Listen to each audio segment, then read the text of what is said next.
was not retained by Andy Reid.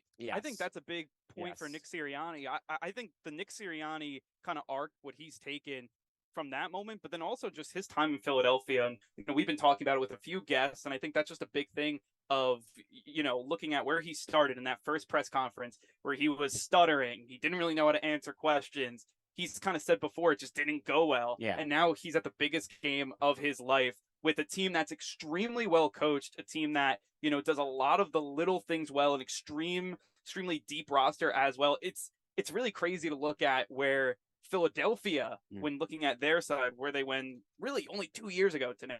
And it was easy for Eagles fans to criticize Sirianni and criticize what was starting there at the beginning of the year because of that opening press conference and because of what were the expectations at the time. But the season that they've had, and Jalen Hurts is another guy, and what he's come from college to the professional level now, a guy that, at Alabama benched, and obviously Tua in the national championship game, all sorts of stuff in that storyline as well, which I think is really interesting and fascinating, to a guy who, now with Jalen Hurts is leading what I would say, we talked about the Eagles, the best overall team in the NFL. I mean, they're certainly more talented, from 1 to 53 than the Chiefs are. But then on the other side of things, do you pick against Patrick Mahomes? Do you pick against Travis Kelce? That's where I was going to kind of go. I think the storyline for me is the Chiefs offense.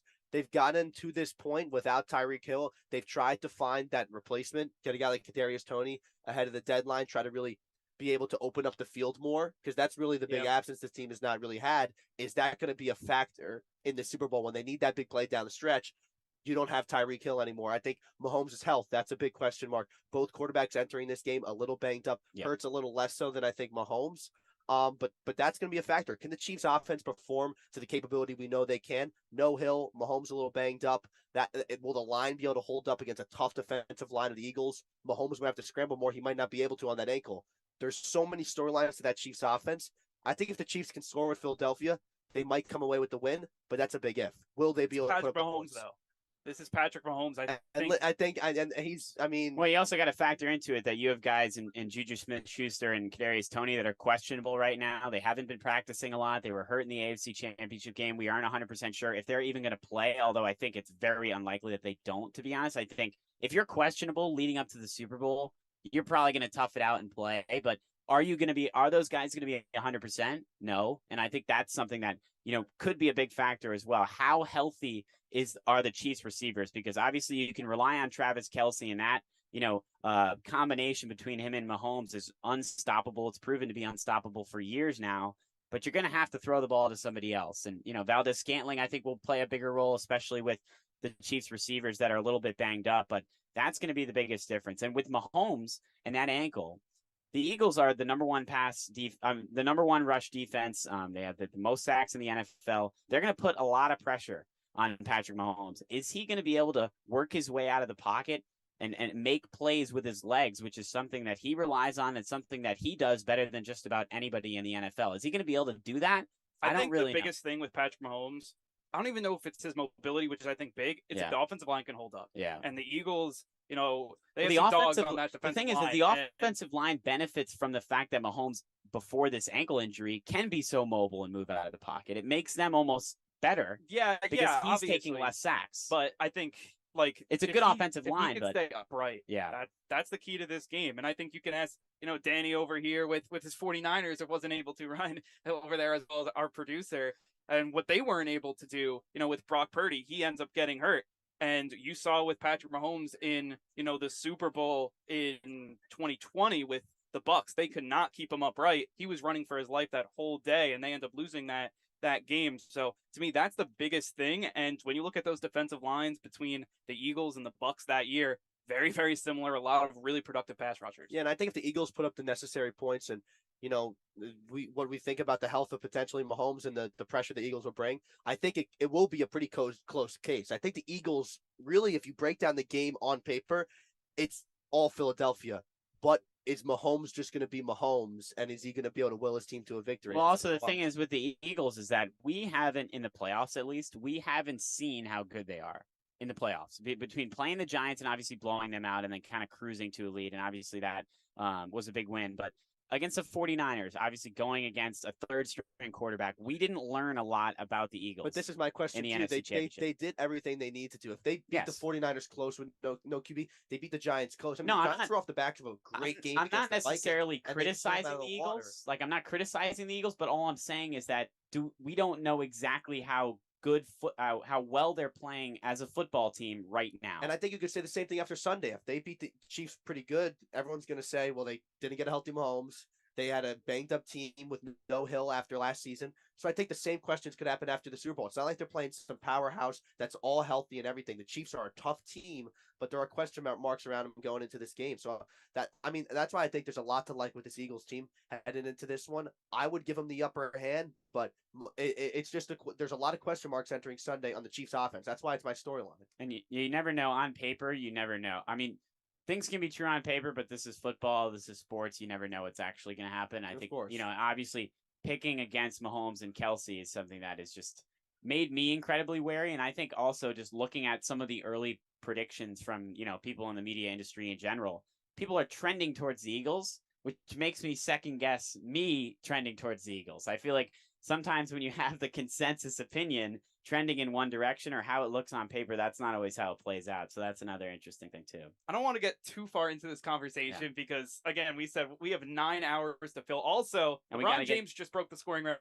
in the NBA. Yes. We'll talk about that. And I was going to say too, we got to get Danny Scott and Ryan Gregory on it too, because they are, they're standing behind the camera and they got to get in on it also. And so much going on this week. NFL honors where the MVP, Rookie of the Year, Coach of the Year. We all know the New York players will kind of be riddled in there as well. So much going on just in Super Bowl week as well. I mean, this is, the center of the NFL all season. It culminates to this event. So we'll definitely have a lot to cover. But first, we are going to take a quick break. You're listening to One on One, New York's longest running sports call-in show.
We're back on One, New York's longest running sports calling show, live from Radio Row down in Phoenix, Arizona. Andrew Galata here with Mike Calamari and Sam Davis. And guys, I want to set the scene a little bit here from Radio Row. Right behind us, or right in front of us, there's a countdown to kickoff. But before we can count down to kickoff, how many days has that been going, you think? It's got to be. I think since like Sunday. Yeah, since it's been a week, 7 days. Yeah, right now we're at 4 days, 4 hours, 50. Yeah, that's a long time. But yeah. So still a lot of time. So we have obviously a lot of time to the game. So we have to recap how these two teams got to the Super Bowl.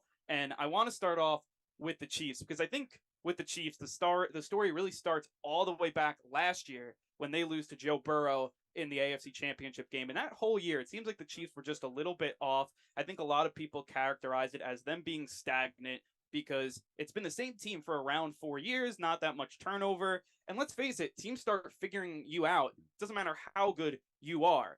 In the offseason, they trade away Tyreek Hill, and you're like, this team probably not going to get back to the Super Bowl. What's happening with the Chiefs? Like, kind of what's the plan? They end up signing, Juju Smith-Schuster, kind of, drafting Sky Moore and, shoring up that group, but still it's not Tyreek Hill, who had a great year with the Dolphins. But the Chiefs come out and they're just roaring off, as usual. They win their first 4 games. They win, looks like 9 of 10 here to start the season off, and they just rip off another great season at 14-3.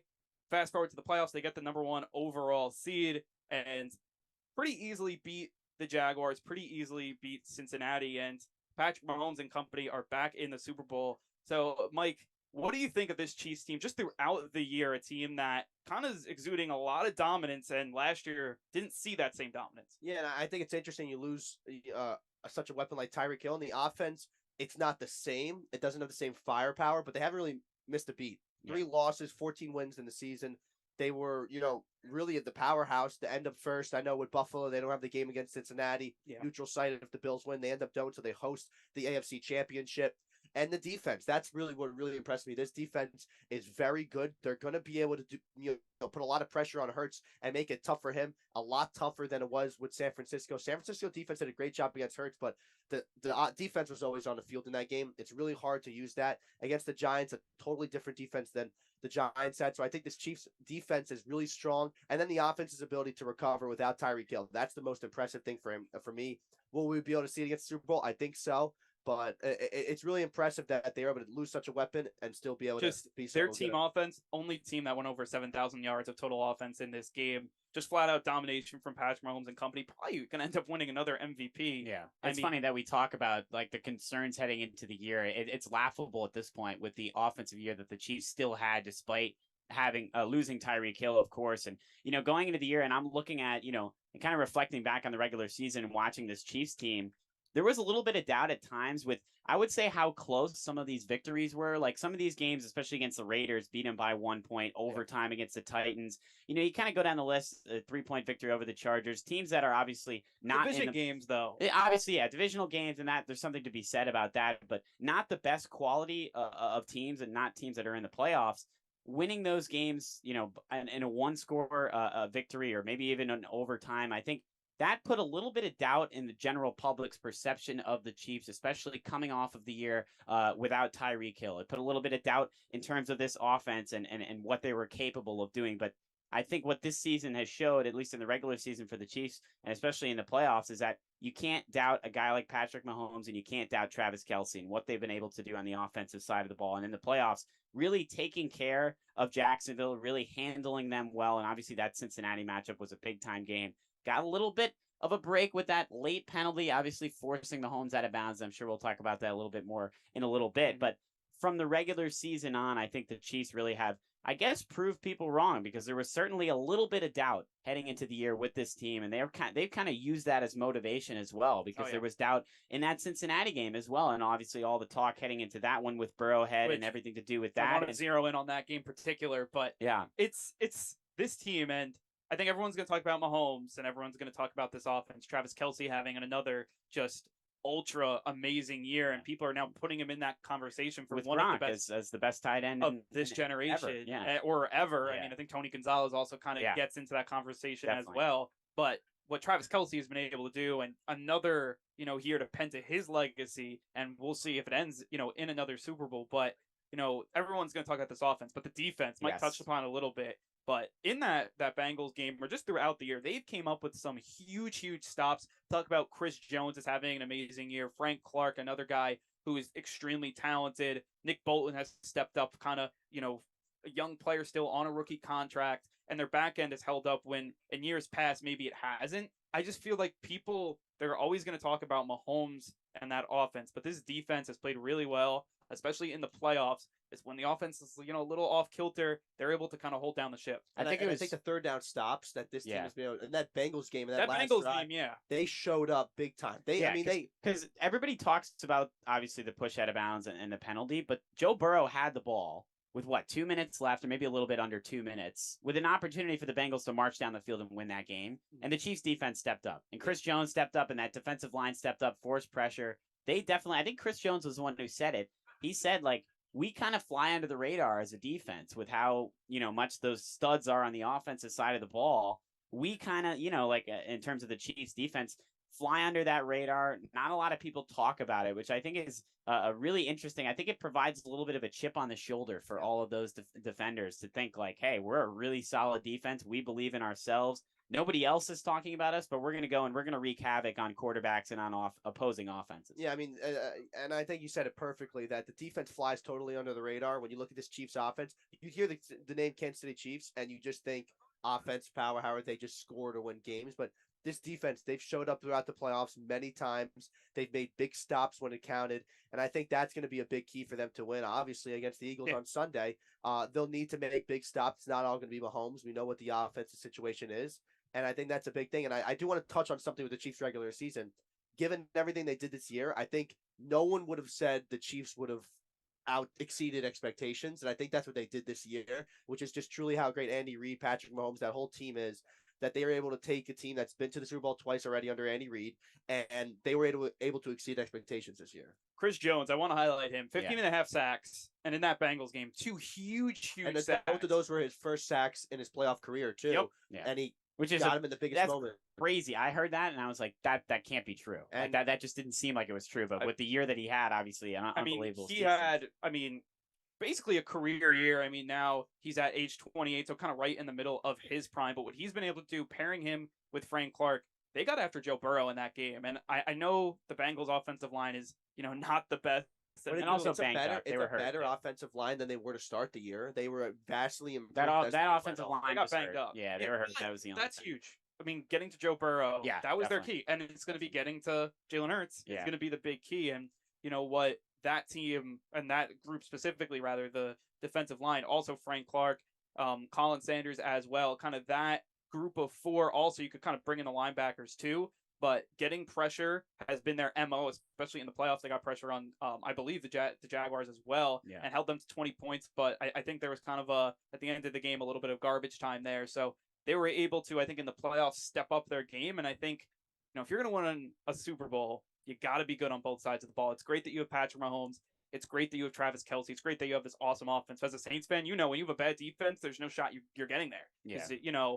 If you're just going to get into shootout after shootout after shootout, you're going to lose one because it just won't go your way. And the Chiefs secondary also, we talk about the defensive line, but the secondary intercepted Joe Burrow twice in that game as well. That too. That's forcing turnovers is going to be another huge thing. A guy like Jalen Hurts that hasn't been in the Super Bowl. We talked about how important experience is coming into a Super Bowl. The Eagles and Jalen Hurts, they don't really have that. And obviously, Jalen Hurts at the top does not, and that could prevent some problems as well in the secondary. This is a secondary unit that I think also flies under the radar. A lot of people, even on the defense, talk about Chris Jones. That's kind of the first guy everybody brings up. But this secondary has the ability to fly around the field and really make some really game-changing plays, and that's what they did against Joe Burrow, intercepting him 2 times. Yeah, and I think forcing Jalen Hurts to make bad reads is going to be a huge thing for this defense, whether that's a scheme thing that they're going to have to do, but just putting him in tough positions, he's going to have to throw balls that, Chiefs secondary is going to make big plays on. And I think that's always the thing with, young quarterbacks, first time in the Super Bowl, making them make poor decisions, the decision making for Hurts and the defense to, force them to do that. That's going to be huge for this defense. So, we'll see which way this game goes, but the Chiefs defense is going to have to do their job. The Chiefs offense is just going to have to just do enough. And, that's where the Kansas City Chiefs are right now heading to the Super Bowl Sunday. And I think the line reflects that even though a banged up team, they're deep defensively. They have the offensive weapons. It's going to be a close game. And I want to talk about this Bengals game specifically. I know a lot of people were talking about it, but I'm going to say it was bizarre going into that game. And I think everyone was on the Bengals. But with what the Chiefs have done year in and year out for that much, at some point it was getting to a disrespectful level of kind of what was happening, where the Burrowhead thing and the Bengals also, owning. Also, you got to think too, it was at home. I mean, the Chiefs were at home. That's what I'm saying. Like the Chiefs being at home in that game. It was an arrow. Yeah, well, yeah, obviously we saw how that played. and the Cincinnati mayor, and that was another level. I think there was just so much focus on Buffalo this season that there was so much hype around Josh Allen and what the Bills could do, and the fact that they lost to Kansas City, giving the ball to Mahomes with under 30 seconds to go, going to overtime, losing on a coin toss. I think everyone felt like the Bills were the team of destiny this season. And then when they lose at home to the Bengals, then it shifts to Burrow. I guess Bengals are going to go back to the Super Bowl, a repeat of the AFC Championship the year prior, and it wasn't the case. And Kansas City comes out doing their job, but it's definitely feels like Kansas City's been overlooked time and time again throughout the I think part of the Cincinnati hype too was how they handled Buffalo so easily on the road, obviously in Buffalo, and how they were able to just dominate that game from minute one to the very end. So that's another thing I think that, and also Patrick Mahomes getting injured. Of course, yeah, and obviously him having that banged up ankle. And I want to say Burrow's played into it as well. 3-1 lifetime against the Chiefs. So that's why the Burrowhead thing was. He was 3-0. So he beat him already in the regular season that year. He had beaten them in the AFC Championship the year prior. So of course that was part of what led into all that. But it's very interesting you bring that up in the AFC with the Bills, the Bengals, and then the Chiefs. That was the order of people thinking about these teams in the AFC. Maybe you switch the Bills and Bengals, but obviously the Bengals going to the Super Bowl the year before, very positive on them. The offensive line improved. The Bills getting so close against the Chiefs. You got to think going into the year, everybody thought of them very highly.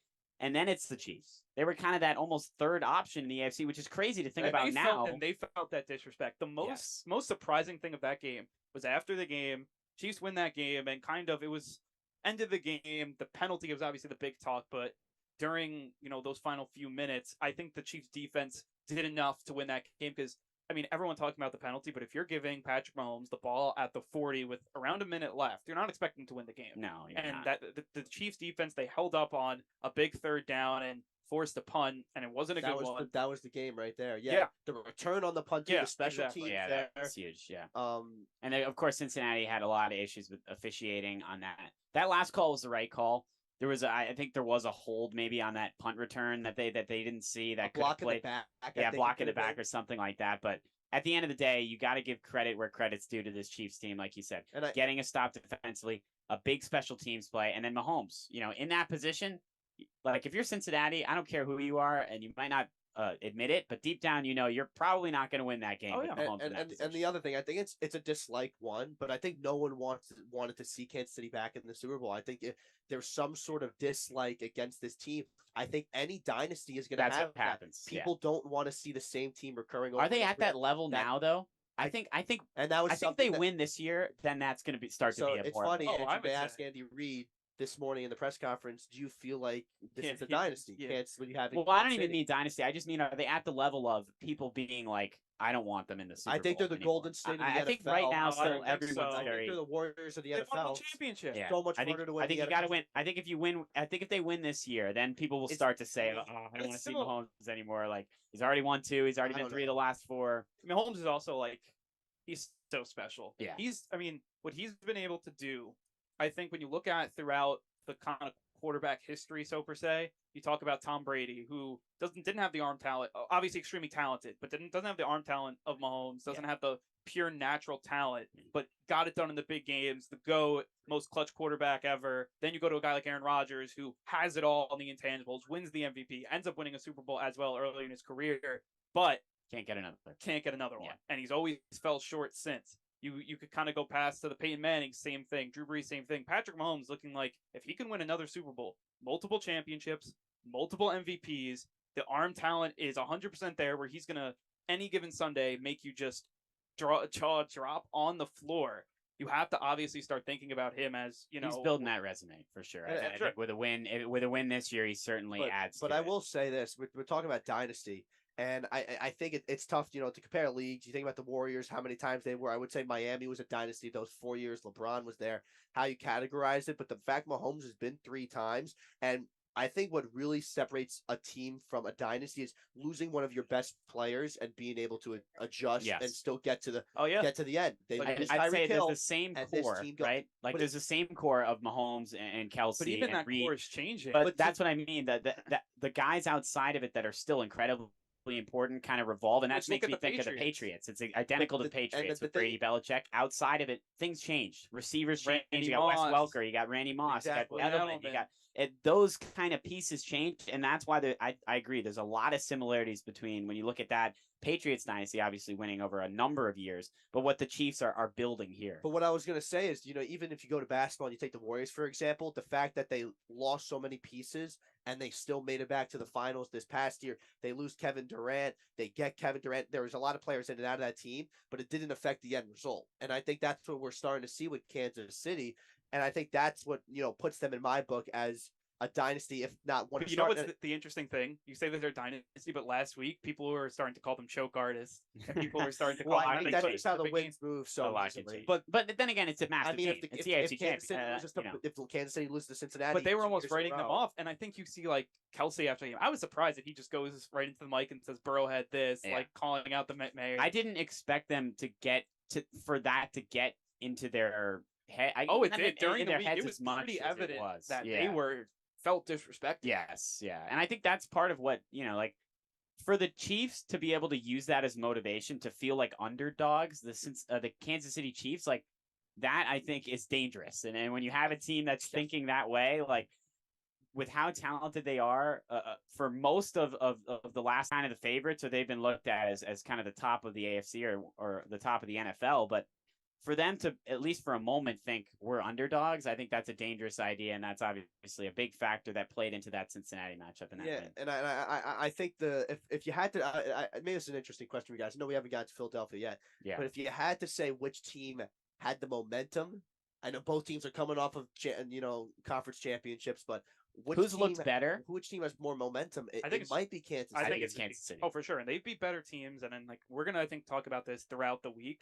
But Kansas City, they just went through, and I know they only played the Jaguars and the Bengals, but that AFC is a very, very tough conference. Yeah, and it's a quarterback-led conference. Better than the NFC. Burrow, you think about Allen, you could make an argument that the 49ers without Purdy in that game, I think the Jaguars were better. And that, I think, shows you something. You mean the Jags without Purdy? The Jags are better than the Niners. I think it's tough. I agree with that. If they actually have a quarterback, then but they didn't. Game. No, I agree. That's what I'm saying. So I think the Jaguars in that game were better. Yeah, they are. I agree. Like you had because the Niners could do anything. They run the ball every play. Everyone knew in the stadium. Everyone watching on TV knew what was going to happen. They were going to run the football every single down. They couldn't throw it. They really couldn't. I mean, Josh Johnson couldn't even handle the snaps. I think it's just tough when you go to your fifth grade. Yeah, of course. I mean, I'm not blaming the Niners. This is nothing exactly. I'm just saying the level of, and then the Giants. I think this is their first year of kind of rebuilding that team, and they were an upstart team to start. I don't think anyone expected them to kind of go on. I mean, has Philadelphia faced playoff? just to your point, have they faced playoff adversity? Which I think is going to be an interesting topic. I think we're going to bring up earlier. And moving to the Eagles, we could talk about their road to the playoffs or to the Super Bowl. And to me, that road was a lot more golden paved than maybe the Chiefs. And you could start for their story. They did get the 1 seed though. I mean, obviously in the playoffs they had a pretty easy route, but that was in credit to the fact of how good of a regular season schedule wasn't that good either. I mean, for their story, I think it starts 2 years ago with Nick Sirianni and Jalen Hurts and kind of their relationship kind of growing last year, them making the playoffs, and then this year having a renaissance type of year, which give a ton of credit to Howie Roseman, the GM of the Eagles, to set up that team the way it was, to go from a 2017 Eagles kind of Cinderella type team where, everything goes right. And then you could have kept that roster together. And I think you're seeing something similar, to the Saints, where they kind of had a run with Drew Brees and company and a good core, and they want to bring that core back. And it's gotten stale, and the team obviously isn't good. The Eagles, they saw that look, this core is not going to win it again. We had our Super Bowl. That's great. Let's fire Doug Peterson. Let's bring in Nick Sirianni and let's rebuild the core. Bring in Jalen Hurts. Bring in A.J. Brown. Bring in Devonta Smith. And they did that turnaround in 2 years. Give a ton of credit to Howie Roseman. Yeah, I mean, the turnaround for the Eagles, like you mentioned, in a couple of years is incredibly impressive. I don't think anyone would have expected, definitely not a couple years ago, but certainly not even last year, for Jalen Hurts to do what he's done this year, being an MVP, right up there near the top as a favorite for a while. Obviously, the injury kind of hurt him, and Mahomes having an unbelievable season as well. But Jalen Hurts, with what he's been able to do this year, leading the team, and Devonta Smith coming right out of college and being a stud like he was with Alabama. A.J. Brown is obviously a huge, get for the Eagles and what he's been able to do for them offensively. But, we talked about it, and I think the consistency up and down this roster is what impresses me the most and is really what has been so impressive this year. And you mentioned the schedule, obviously, in the regular season. The NFC is not as good as the AFC. It's not. So obviously you're going to have somewhat of a lighter schedule, which opens up a good opportunity for the Eagles to get that 1 seed and really have, a pretty easy route in terms of the postseason. We talked about facing off against the Giants, which was a good story, but obviously they're not at that level yet to be competing in the playoffs, really. And then obviously the Niners without Brock Purdy, finding their way in the Super Bowl here. But looking at the body of work this season, and the roster from top to bottom, I mean, I think this Eagles team is just about as good as any we've seen over the last couple of years, and what they've been able to do in such a quick turnaround with Sirianni and Hurts has been really, really impressive. And like you mentioned, definitely a ton of credit to Howie Roseman and what he's been able to kind of envision. That's what GMs do. They got to envision what their team will be, especially when you're going from a Cinderella run, 2017, and what they're able to do to right now. It's a lot about forecasting and predicting the future, and you got to give credit to Roseman for, I don't know if he even predicted this, but he's been able to see into the future of what Hurts could have been and obviously is fulfilling this year. Yeah, and I think that something to think about is I know the Eagles have had one of the lighter regular season schedules out of any team, if not the lightest, and that their playoff run has been very easy. They get the Giants, who is a developing team. No one really expected them to beat Philadelphia. They're able to then move on and take care of business before eventually getting to the Super Bowl. They've really, done everything, and it's not really been a challenge. That 49ers game, really hard to really, judge anything off of that. But it's not like they, what else do you expect them to do? They did everything they were supposed to do, and you can't really hurt them for that. That's a catch. That one loss against Washington is the only stain on this team so far this season, and they played in the conference with 3 postseason teams if you count themselves. The Eagles, the Cowboys, the Giants, they're all moving on. The Washington was a perimeter. They're in the hunt the whole year. They were almost a wild card team in the end. They kind of get, screwed on that Giants game, the almost PI. They were a game away from being in the playoffs too. So they're in a tough division, and I know the conference is a little weaker and their schedule's a little weaker, but they only have 1 loss, and it's tough to say they could have done anything better. I think when you're looking at the Eagles schedule, and they beat Detroit to start the year off, Detroit ends up, kind of middling. Obviously a lot better than what they were, but they end up missing the playoffs.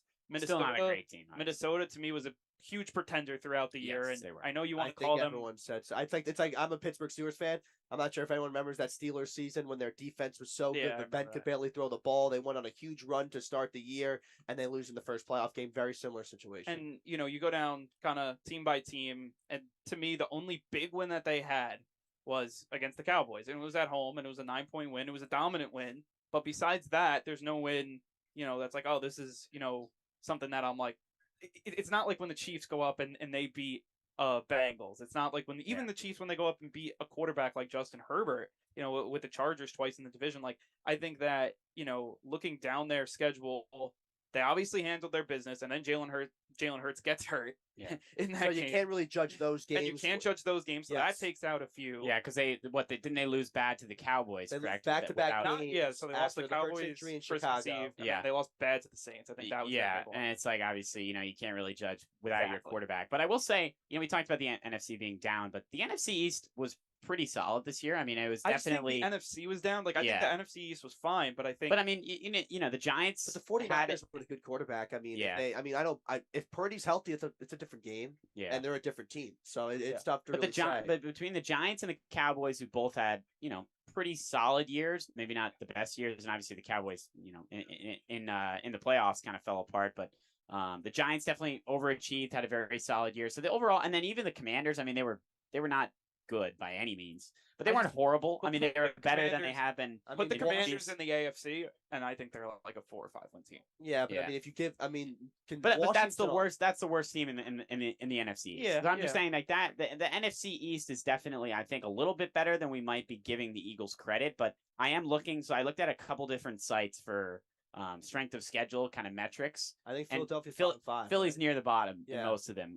This one I'm looking at here, they're 29. And some of them are 32nd strength schedule. So and I've seen other ones where they're about 20. So like they're near the bottom 10 or 12 of teams in the NFL on average. So the strength of schedule is definitely a conversation. And I think that's part of why we go into the Super Bowl saying we don't know a whole lot about the Eagles. We know some, we've seen them and we watch them all year. Yeah, but you play so many weeks and you feel like you still don't really know what this team is going to bring on Sunday. And I think this is what, before I let Andrew, go in real quick, the truth is, if there's one certainty Sunday, the Eagles at some point in that game will face adversity. They will be probably on the ropes. And I think we're going to have to finally see them in the playoffs, be on the ropes and have to respond. Yeah. And I think that's if you talk about the key to the game for the Chiefs, for me, I think it's the health of the offense and what we can get out of that. Because what the Eagles, it's how can they respond to being on the road? Because there's a lot of in the playoffs as a whole, and I would say throughout the season as a whole, the Eagles have done a great job getting out to an early lead or getting out to a lead, especially in the playoffs in these two games, and then just running the football, wasting time, holding the controlling the time of possession, in the second half. They're not going to do that in this game. That's not something they're going to be able to do in the Super Bowl. And Andy Reid's got some tricks up his sleeve getting ready for Philadelphia. Because even if you're winning, even if you're in the lead, with Mahomes and the Chiefs offense, they can be back in just like that. And no offense to Daniel Jones, but it's not, Patrick Mahomes is a lot better than Daniel Jones. Yeah. So you can go down. This is the best quarterback he's faced this all season, right? Yep, I would say gotta be. I mean, Dak Prescott was not that great this year. I mean, Mahomes is the best quarterback in the NFL. Look what Dak Prescott did Minnesota playoffs. Yeah, not Kirk Cousins. It's just Patrick Mahomes is usually the best. But what I will give the Eagles credit for is that they lost Hurts at the end of the season. He ends up coming back week 18, I guess now it is. But for their last game of the season, beats the Giants. But I think, as a Saints fan, when Breeze went down, it was always, okay, we're going to get Breeze back this week, and then we're going to put everything together, and we're going to play our best ball in the playoffs. But that usually doesn't happen because they also had offensive linemen out too. Yeah. Lane Johnson, I believe, was out, and they had a few down the list. And when you have to get those guys, even if they're healthy, first of all, no one's healthy at this point. So even when they're back and practicing, everyone's banged up, probably not at their 100%. And then when you look at what they've been able to do to play their best football with not as much practice as other teams, like Patrick Mahomes being healthy the whole entire season, or kind of whatever it is, you give them a ton of credit because that's very, very hard to do, especially this late in the season. Yeah, we're harping on the strength of schedule, and we're harping on playing these teams in the playoffs that aren't the best, maybe, but that's the only thing we really can harp on, because if you look at just in the playoffs what they've been able to do, like you mentioned, from the end of the regular season, really hitting the ground running, getting Jalen Hurts back, and just dominating in these two games. I mean, that's something that you gotta point that out as well. And I don't know how much this really affects the matchup, because I've never been in these locker rooms or in these coaching meetings, but there's not that much tape on the Eagles in late game situations, or how they run their offense, in a 2-minute drill, at least in the playoffs. And I think does that affect the Chiefs at all? I think it probably hurts the Eagles more that they haven't been in those situations, but it's really interesting that this Chiefs team has coasted to a Super Bowl. The Eagles. I don't know, coasting to a Super Bowl. I know what you're saying though. I mean, once they got into the playoffs, it was they put the Giants out of the game, 14-0 off the bat. Yeah. There's been I would say 1.5 competitive quarters of Eagles playoff. And their credit or not, Brock Purdy goes down that game. Because I think the first quarter of the Niners game was still close, and almost up to halftime it was still relatively close. And I think the Niners ended up putting up. The Eagles put up 2 scores at the end of the first half or something like that. But so there was 2 quarters of competitive football. And once the snaps muffed, that game's over. The 49ers, the game's over. Yeah, but it's Eagles punching the touchdown right before the half. It's over. Yeah. That's what. That was a best case scenario for the Eagles. Yeah. And obviously, you never want it to happen because of injury, and that's what the case was. But they did get a bye, so it's one less chance of getting, a really tough team. So I'm just trying to figure out like another team in Super Bowl history that kind of got two coasts to the Super Bowl against quarterbacks that just kind of aren't at that level. Like when you go through Super Bowl runs, you usually run into an Aaron Rodgers who you end up beating. You run into a Tom Brady who ends up beating like the Rams did last year. And you could kind of go through a run. You have to be a legendary quarterback to even get to the Super Bowl. Not saying against, I know Giants fans would love for Daniel Jones to turn into a legendary type quarterback, and same with the 49ers with Brock Purdy.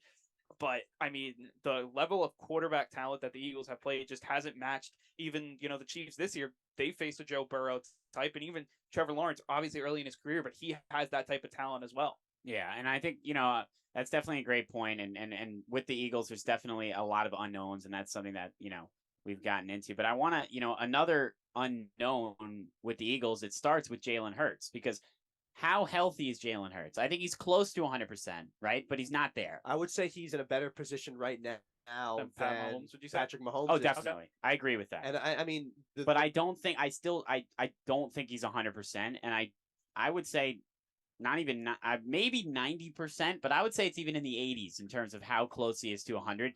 Him with the deep ball in the last couple of games, there was a couple of, I would say, miscommunications, or maybe just not on the same page as Devontae Smith and A.J. Brown in the playoffs.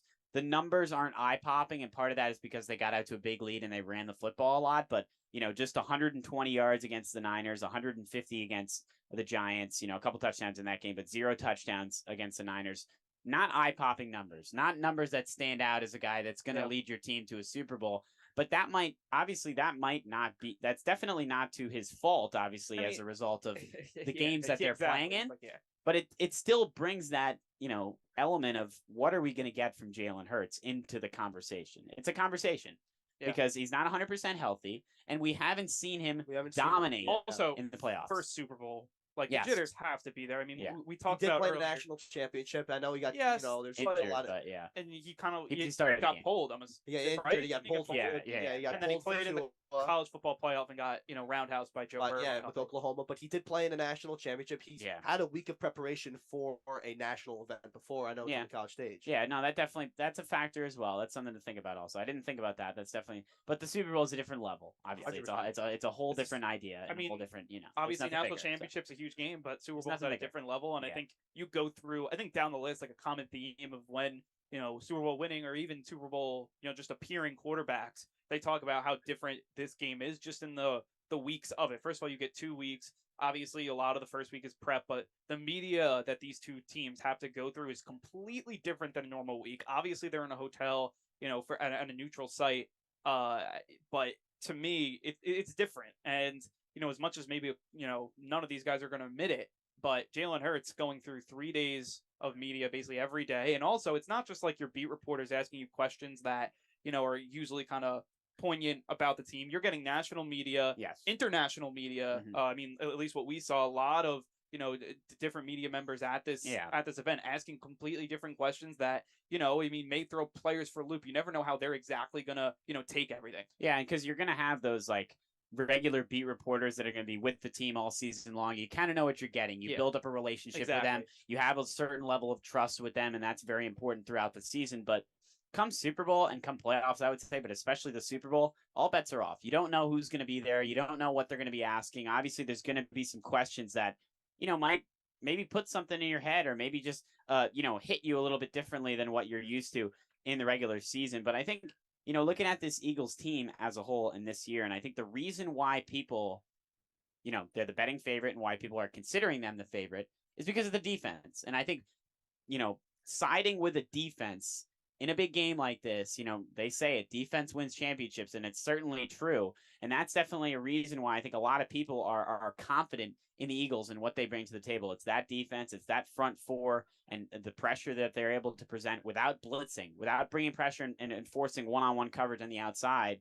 They're able to just rush 4 guys or maybe bring 5 and get to the quarterback. And the ability to do that and have those talented pass rushers. Also, they have guys like Ndamukong Suh is not even a starter, and he comes off, the bench and offers some the guys aren't going to get tired. They're going to continue rotating those guys in and out. And the pressure that they're able to create with just a 4-man rush is dominant. They dominated a lot of offensive lines all year long, and that's going to create some serious problems for the Chiefs. And I think that's why a lot of people ultimately are leaning towards the Eagles in this one.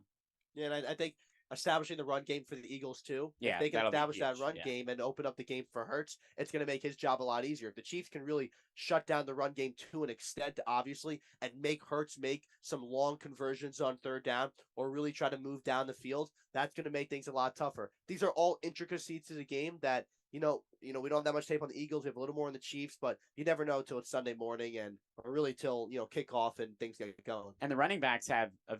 We talked about depth with the Eagles. The running back position is very deep for the Eagles as well. Between Miles Sanders, Boston Scott, even Kenneth Gainwell gets in there as well. Really, 3 guys that can run the ball and they trust in that position. And then you throw in Jalen Hurts, the guy who also runs the football, guy who does the quarterback sneak better than anyone in the NFL this year. So that's a very deep position for them. They have a lot of positions that are very deep, and that's why, once again, we've talked about it, and a lot of people think and lean towards those Eagles is because 1 through 53, they're deep and they're the best team in football.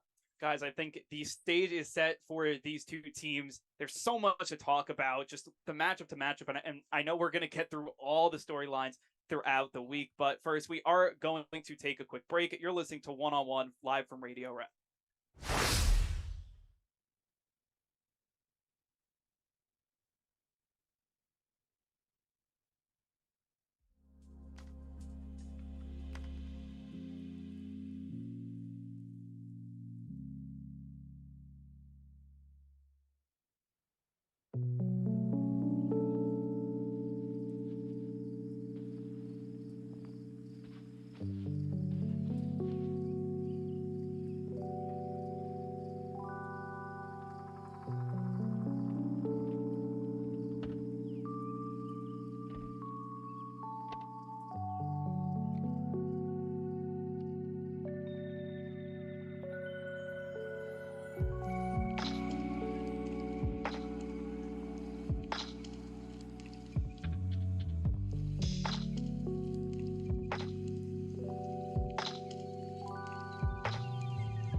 We're back here on Radio Row. Ryan Gregor, Danny Scott, Andrew Galata as well. And Dan, it's the first time we've got to talk, so I just wanted to welcome to the show. Yeah, thanks, Andrew, for having us on here. I just want to talk about how cool this is, to be around all these people, these teams, the atmosphere in Arizona. My first time in Arizona, and just you could tell they were ready for the Super Bowl in terms of the preparation.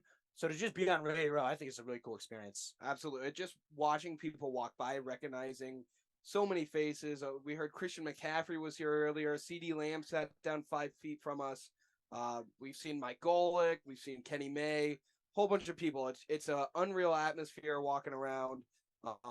Couldn't ask for a better experience. Now, hopefully we get some of those people on the show. Yeah, it would be nice. It would be nice. That's we're working on that. We'll see what happens there. But just not to repeat ourselves, because you guys did a great job of setting up how these teams got there. Great storylines, beating Danny's Niners on the way with the Eagles. Yeah, Dan, we had to shout you out a little bit about the Niners, and obviously a tough end of the season for them. But it's these two teams completely different, to me at least, different ways. You have the Eagles, who kind of get a little bit of an easy. We were talking about it earlier. They're like a little bit of an easier road, and then the Chiefs obviously having to beat the Bengals and kind of get that monkey off their back against Cincinnati. It's a great way to look at it because, yes, they're both 1 seeds, and you look at it, they've scored the same amount of points this year, same exact record. Going into it, it may look like there's a lot of trends that are similar, but we'll get into teams later and the specific, personnel and breakdowns. Yep. They're built completely differently, and it's not even a conversation. Yeah, I mean, I think these two teams. I mean, obviously the Chiefs, and like we were talking about a little earlier, but obviously around Mahomes, and then they kind of it's getting to a little bit like the Patriots, where they're going to try to you have Mahomes and you have Kelsey, and now you're trying to just pick and piece around. They obviously trade Tyreek Hill and retool there, and it's a team that's obviously central to the quarterback. Where the Eagles, they're more built, as a whole team, very, very deep. Jalen Hurts obviously has played great, but you got to look at all the other weapons around him too. Well, you start to get to a point with Patrick Mahomes that you don't necessarily need to have the great team around him. Kind of what you're talking about with Tom Brady. And Mahomes is worth every penny you're paying him. He's the most talented football player maybe ever. At least definitely the most talented quarterback with what he's able to do on a field. So I completely understand the Chiefs, kind of retooling on some of the stuff. Definitely, I think if you go position by position battle, the Eagles win a lot of those outside of probably quarterback and tight end. But when your quarterback is Patrick Mahomes, I feel like you just definitely cannot count him out at any point in the Super Bowl. And not to go too much in the past here, because we're going to look towards these teams, but I feel like what you're talking about, Danny, it's a decision the Bengals have coming up with, the Chiefs rather made a big time decision to trade Tyreek Hill. Yep. They could have paid him. You lose some of the defense, lose some of the pieces, but they made a bold move to get younger. The defense is super young. You got rookies all over the secondary. The Bengals are kind of met with the same decision. They got to pay Burrow, Chase, you got Higgins. Boyd. There's going to be an odd man out somewhere. So we'll see if they make the same choice to get younger, get more athletic on defense, sacrifice some of the explosion. But I think the Chiefs doing that at a reason they're in this game, a reason they have the 1 seed. And the Eagles also, both teams being the 1 seed, only the 6th time that 2 1 seeds have made the Super Bowl since 2000. Now, I think looking forward, we're going to see this a bit more because the 1 bye is now a massive advantage. Right? When you had 2 teams with the bye before the NFL added the 7th playoff team, it opened it up with those 2 teams pretty much had the same exact, advantage besides home field. Now the 1 seed gets 1 less game and home field. That extra, piece of juice, and I know both 1 seeds lost last year, but that's going to be huge going forward. If the Chiefs continue this run of getting the bye, it's going to be just Arrowhead every year for the AFC Championship game. And we're probably going to be talking about them every single year at Radio Row. So that was something I thought was very interesting when looking at this game. I mean, since 2018, it's ridiculous. Every single AFC championship is at Arrowhead. Yes. I mean, as a fan, you would die for your team to host a championship game. They've done it 5 years straight. To me, that's insane. You just got to look at the team. I mean, the team has been that good for that long, and they have one of the best coaches that has ever coached football. Right now, there's an argument that Andy Reid and Bill Belichick are kind of that 1A, 1B conversation, and Andy Reid has been doing it for a long time, just as long as Belichick at this point. But yeah, the Chiefs are building something very special, and I think it's at this point 5 straight years. It's safe to say it's definitely the start of a dynasty, and with Patrick Mahomes still on the right side of 30. What is he, 27 right now? Yep. He's going to be doing it for a lot longer. It was funny. Someone at the press conference earlier was joking about how Patrick Mahomes is older now, and he was like, not so fast. Do you see Jalen Hurts as a young Patrick Mahomes and goes, oh man, I'm not that old. Yeah. And that's something that I think is another very important way to look at this game. These are two teams where in the NFL, it's so hard to get back there, but you feel like they're built for long-term success. Even going back to last year, the Rams had a clear window. You have an older quarterback. That window might have already passed just a year later. You get some injuries, the cap, no draft picks. Suddenly a team like that, they had all their chips in the table. They went all in. They were rewarded with the Super Bowl. These two teams with their young quarterbacks, with just the talent around them, particularly the Eagles on the defensive side of the ball, that offensive line, it feels like they're built long-term, but at the same time... It's also young QBs. I mean, hitting on a young QB, and I think, Jets fans kind of see it of not being able to do it. 49ers, yeah, I mean, 49ers, they've hit on, every right now, position. every other position besides QB. It's a golden ticket. Like, if you're lucky enough to draft a QB or luck yourself into a QB, like with the Saints, basically getting Drew Brees by, luck when the league was down on him and he turns into, this all-pro Hall of Fame type player, it's a type of situation. If you can luck into that quarterback, and I think that's what it is. The Chiefs, I mean, you could call it Andy Reid kind of finding him out, and Patrick Mahomes was going to be that guy. Same thing with Jalen Hurts. They get him in the second round. But if you can get that QB and then build around him, you have 5 years of trying to win a Super Bowl. It's not just a 1 year window with like the Rams, or I think the Broncos, they tried to do something similar with Russell Wilson. But when you have a young quarterback, you have 5 of those years, and then you're going to sign him long term. And if you can retool the correct way, you can have an even longer window. And I think you're seeing that from the Chiefs.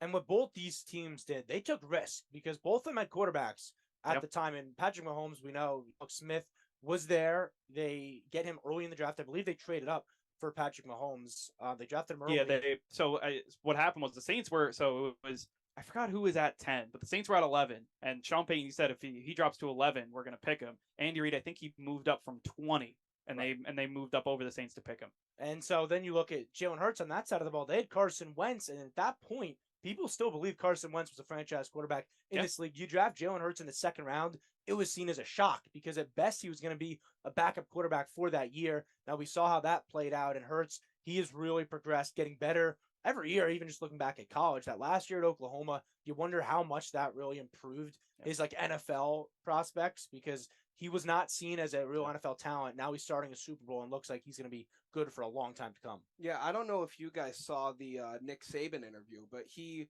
encouraged Jalen Hurts to go to Oklahoma when he was deciding to leave Alabama. He said he was looking at Maryland and he was looking at Miami, and Saban said, no, go with Lincoln Riley. He's the best quarterback coach in the nation. And you can see with what Lincoln Riley's been able to do. He's got 3 Heismans.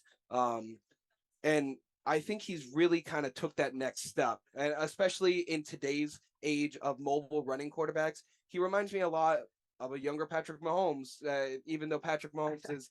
I don't think he's like young. I don't think, to me, I think Patrick Mahomes, like his arm talent. I mean, you can say whatever you want about Jalen Hurts. Patrick Mahomes, I think, is one of a kind. Yeah, Patrick Mahomes' arm talent is definitely different, but I'm talking the able to get out of the pocket and make plays. I think better than Hurts is a better natural runner, but their ability once they start moving out of the pocket, scrambling and stuff, I see a lot of similarities there. Obviously Mahomes is he's an alien. I mean he's insane. Yeah. But I remember when Hurts was getting drafted, and I thought he was going to play a like Taysom Hill-esque position for the Eagles when they still have Carson Wentz. I was like, okay, well, this guy's a good runner, a physical runner. He'll play, maybe some tight end for him and play that Taysom Hill role. How funny is that? It's funny because it's like we kind of all thought in the moment, and now it's so silly. He really was a guy that was almost wrote off. To me, I think the Eagles are a team that, like, if you go back to the old takes of what media members have had about Jalen Hurts, Nick Sirianni. I mean, I remember that first press conference, and Eagles fans are like, what are we doing here? People were calling for Howie Roseman's head. I mean, and then look where they are now, just 2 years later, just on the doorstep of a Super Bowl. To me, it's crazy when you think about it. It's nuts. And Howie Roseman, I'm glad you brought him up, because he deserves so much credit, because these moves he made, these were risks. Moving off of Doug Peterson was not a slam dunk. This guy brought you No. Super Bowl in the second year. And I think he's still a really good coach. And he is, and he showed that this year in Jacksonville, going in there, flipping that culture, 180, winning a playoff game and all that. But they went bold. Nick Sirianni was not a name on the street that everybody was lining up to interview. This was a guy that was not proven, first-time head coach. And as you talk about, that press conference was, some deemed it a mess, whatever, because of, the presentation of Sirianni. But it's been very clear from the get-go he can coach. Even last year's team, an Eagles team that wasn't as talented, they still sneak into the playoffs. They don't succeed versus the Bucs in the first round, but they were building something without having to truly bottom out. They moved off of Carson Wentz early enough to where they didn't have to have that year where reality hit him in the back, and they're able to do it, and now look where they are. Well, I think the biggest thing with Sirianni is he gets his guys to rally around him. That's exactly what you're looking for in a coach. They all believe in themselves. And I think, we're all Fordham guys. We can talk about Fordham for a second. It's the same thing that Keith Ergo is doing for the Fordham basketball team. The Eagles are really rallying around Sirianni, and I think he's a great hype guy for him. He gets the team prepared, and he's got great assistant coaches coaching guys up at positions. But if you look at the head coach, realistically, head coaches aren't day-to-day coaching each guy up. They're there to get the team going, get the game plan going a little bit. But I think Sirianni has really excelled in that role. Also, talk about this roster. Yeah. Just looking at the offense, you could talk a lot about Jalen Hurts, but I could see him being a guy that, look, I don't think he's at the Patrick Mahomes, Joe Burrow type level where, you could build around, you don't have to hit the best, but you can trade Tyreek Hill, with the Patrick Mahomes. I don't think you can do that. You have to put two superstar wide receivers around him with A.J. Brown and Devonta Smith. Well, they bring in A.J. Brown. And then they bring in, exactly. So I think he's a more type of quarterback. It's not like an everything perfect scenario. I don't think he's like that, but I do think you have to put players around them. Howie Roseman did put players around Jalen Hurts, and that defense is so outstanding. I think Jalen Hurts, he's obviously the star, but that defense, we saw what happened with the 49ers of what that defensive line was able to do. That's where this team is going to win this Super Bowl. It's on that defensive line. And just to put in perspective, Ndamukong Suh and Robert Quinn are depth pieces for this team. Just rotational coming in. That up front is just absurd. And, you go through the matchups individually. Realistically, it's probably one in the trenches as much as we'll talk about Jalen Hurts and Mahomes. I remember a few years ago that Bucs-Chiefs Super Bowl, right? It's all Brady, Mahomes. It came down to the Bucs defensive line getting after Mahomes every single play and frustrating them. So I think it's not as sexy as the quarterback matchup, but that's where football ultimately at the end of the day, Danny, I know you talked to four of the Chiefs offensive linemen. That's where it's won.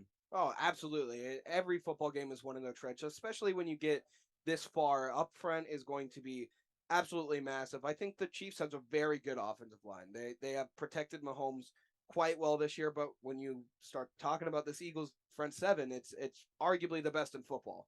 If it's not the best, it's the second best behind the 49ers, in my opinion, as a Niners guy. And they're just so deep. But with the Chiefs offensive line, when I was talking to them, they're like, yeah, we got our hands full this week. They have a very, very deep unit, and they're all very good. Also, you have to talk about this secondary too. James Bradbury, they basically get for nothing. C.J. Gardner-Johnson, they basically get for nothing. Darius Slay, they had to give up pieces to get. But that secondary, basically getting some great players for not much. So impressive too. I think that entire unit, it's not just the front four. Obviously, the front four is great. But that back end, to me, what they were able to do, not even get a lot of talent, but get a lot of talent cheaply, it's crazy. Yeah, like James Bradbury gets released from the Giants. He isn't willing to take a pay cut, ends up taking less to go to the Eagles and completely turns it around from a tough year in New York. So to have that ability to identify guys that can do that, to bring in veterans later in their career, like an Ndamukong Suh, like a Robert Quinn, to just buy in on the culture. I think that's a very important aspect because you talk about getting them for nothing. That's how you're able to do it. You're willing to play through everything. I look at Lane Johnson, the guy who's been there forever. The injuries that he's playing through right now, who knows how bad they are. He's not getting surgery. He's going out there every week, and he's still not giving up sacks at all. Jason Kelce, we know how bought in he is to that Philadelphia culture. And I think you bring up Sirianni earlier and what he does very well. Well, he knows what Philadelphia is, just the city in general. I'm not even talking about how loaded the personnel is. Getting everyone to buy into that, embracing that culture, which it's very clear they have. It's a big reason they're in this game. Yeah, absolutely. The culture of Philadelphia, and as a Niners fan, I learned that the hard way last week. I think you guys have kind of known about it as native New Yorkers, but that city is cutthroat. Oh, yeah. And Nick Sirianni kind of has embodied that idea of, it's Philly against the world, and I think he's doing a very, very good job with that aspect. Now, another area I want to turn to here when looking at this game is the fact that it's been this century, the 21st century, there's not been an MVP win the Super Bowl that year. And this year, the top two candidates are the two quarterbacks that we've been talking so much about, Mahomes and Hurts. We'll figure out Thursday at the NFL Honors Ceremony who it is. But let's be real here. Patrick Mahomes is the MVP of the NFL this year. That's the way it's trending. So for him to break this specifically, what, Andrew, I'll start with you. Do you think he needs to do in this game outside of, just a typical Patrick Mahomes? I think what the Chiefs have to do in this game is they have to let Patrick Mahomes be Patrick Mahomes. And in that Bucs Super Bowl, you brought it up a little earlier, he was running for his life that whole Super Bowl. He was never in the pocket. He was running around, basically for his life, flinging the ball around, still making some amazing passes that didn't go his way, some, receiver drops. And what they weren't able to do in that game, they cannot have that happen again. And it could be very easy for that to happen because you look at what Tampa Bay was able to do in that game, and they have some similar pieces. I believe Ndamukong Suh was on that Tampa Bay team, and they have some, not the same players, but similar type players that what the Eagles have now. I'm very worried if, Patrick Mahomes cannot stay upright. I think this game could be a long day for the Chiefs. But what I will say is that if Patrick Mahomes can cook and he can be Patrick Mahomes, make his throws, they're going to win this game. I mean, I don't think if you're not going to get to Patrick Mahomes, I mean, it's just game over. And you see it time and time again. Yeah, I think I completely agree with Andrew. But I don't think he needs to do anything extra. I mean, his regular play I think his regular 300 yards and 4 touchdowns. He's phenomenal. I think the biggest key is going to be keeping him upright, not having him run for his life like we saw in 2020.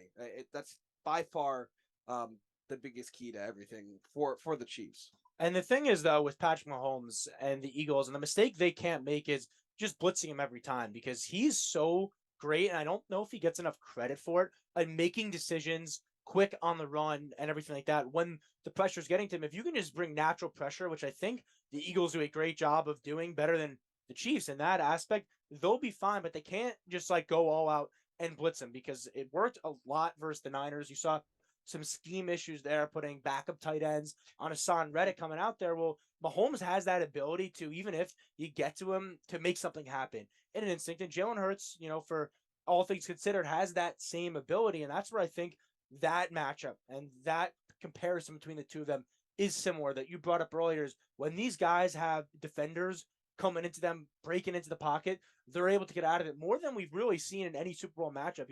We haven't seen that true dual threat quarterback on top, hosting Lombardi Trophy. This is Jalen Hurts' chance, but Mahomes on the other end, he is not a traditional pocket passer. I think that Mahomes, he could do both, which is just why he's great. And I think that's Hurts' biggest bugaboo is that he's not that pocket passer. He's going to get out of the pocket. He's going to run that read option. And, I think that the kind of climate, I guess, around football is that now we are moving towards those read option type players where you even see a guy like Daniel Jones have, not known for his running ability, but is able to, scramble and make some big plays. You can go to a guy like Trevor Lawrence, the same type of thing, moving towards that college type game. And if, Hurts is able to win it, and he is a big game. If they win 13-10, I don't think anyone's going to be like, oh, Jalen Hurts played amazing and doesn't win MVP. But if they win this game 41-35 and Hurts is able to out-duel Patrick Mahomes, which seems crazy, but maybe it does happen. And then I think you do see that conversation switch. I still don't know if the NFL is transitioning to a more running quarterback. I think it's just more of a dual threat type of guy. The top quarterbacks picked every year are not run first guys. They're not the Lamar Jackson quarterbacks. They're the Josh Allens that can run, but also have great arms. Trevor Lawrence. This year we're looking at Bryce Young, Will Levis, CJ Stroud, all guys that run well, but throw first. And I think Jalen Hurts is kind of right in the middle of that. I think he throws well, but he runs better. And I think that could potentially be an issue with this game for the Eagles, because if they go down and you really got to trust Jalen Hurts' arm, you can't have him run the ball every time. And that's what they did very well against the Niners last last week or 2 weekends ago. Yeah. They ran the ball really well, and Jalen Hurts was able to get outside and make plays with his legs. But they were leading the entire time. If you go down to this Chiefs offense, they can score in 13 seconds. And it's exactly what they've done Yes. in the past. And I look at the backyard football aspect, and you bring it up going to this college game, like the Patrick Mahomes, Travis Kelce, just off script madness. I think in this game favors them a lot. Absolutely. With their connection, particularly when you look at who else is Patrick Mahomes going to be throwing to.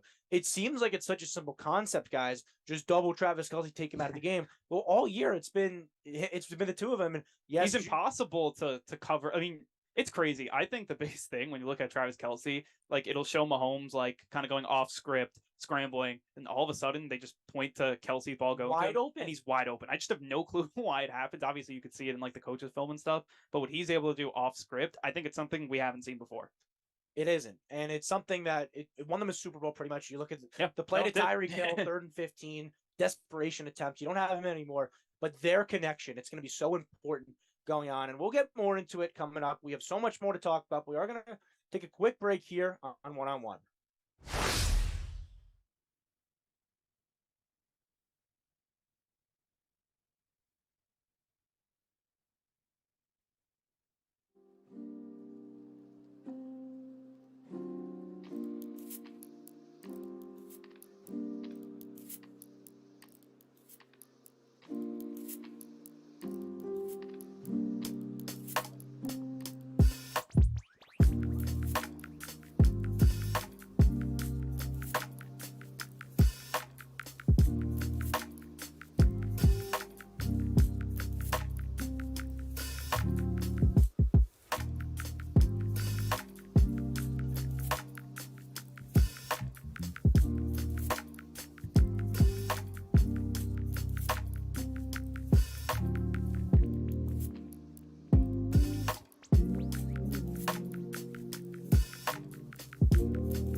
Welcome back to One on One, New York's longest running sports call.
Show. I'm Danny Scott alongside Ryan Gregoire.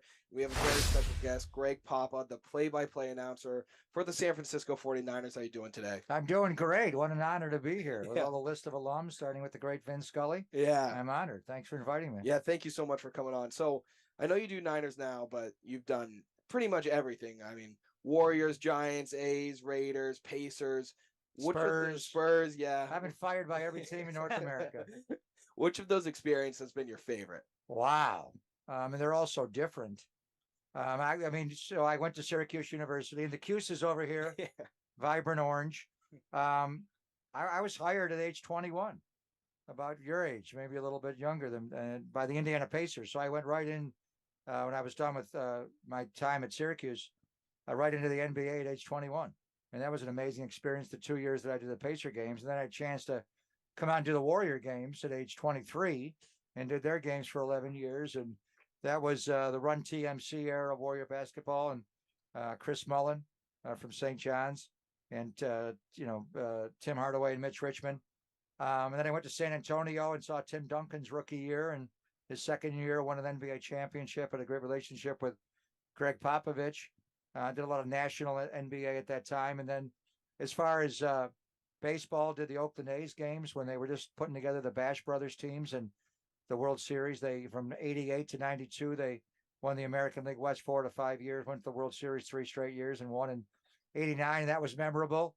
Went to the San Francisco Giants for a few years and saw Bonds break a few records. And then that team with Bochy win World Series in 10, 12, and 14. Did the Warriors games on television later and saw Steph in that run again, which has been amazing. But as far as football, I did the Raider games for 21 years. Yeah. And as we're in our location here, and I'm looking at nothing but silver and black and the eye patch from the Raiders.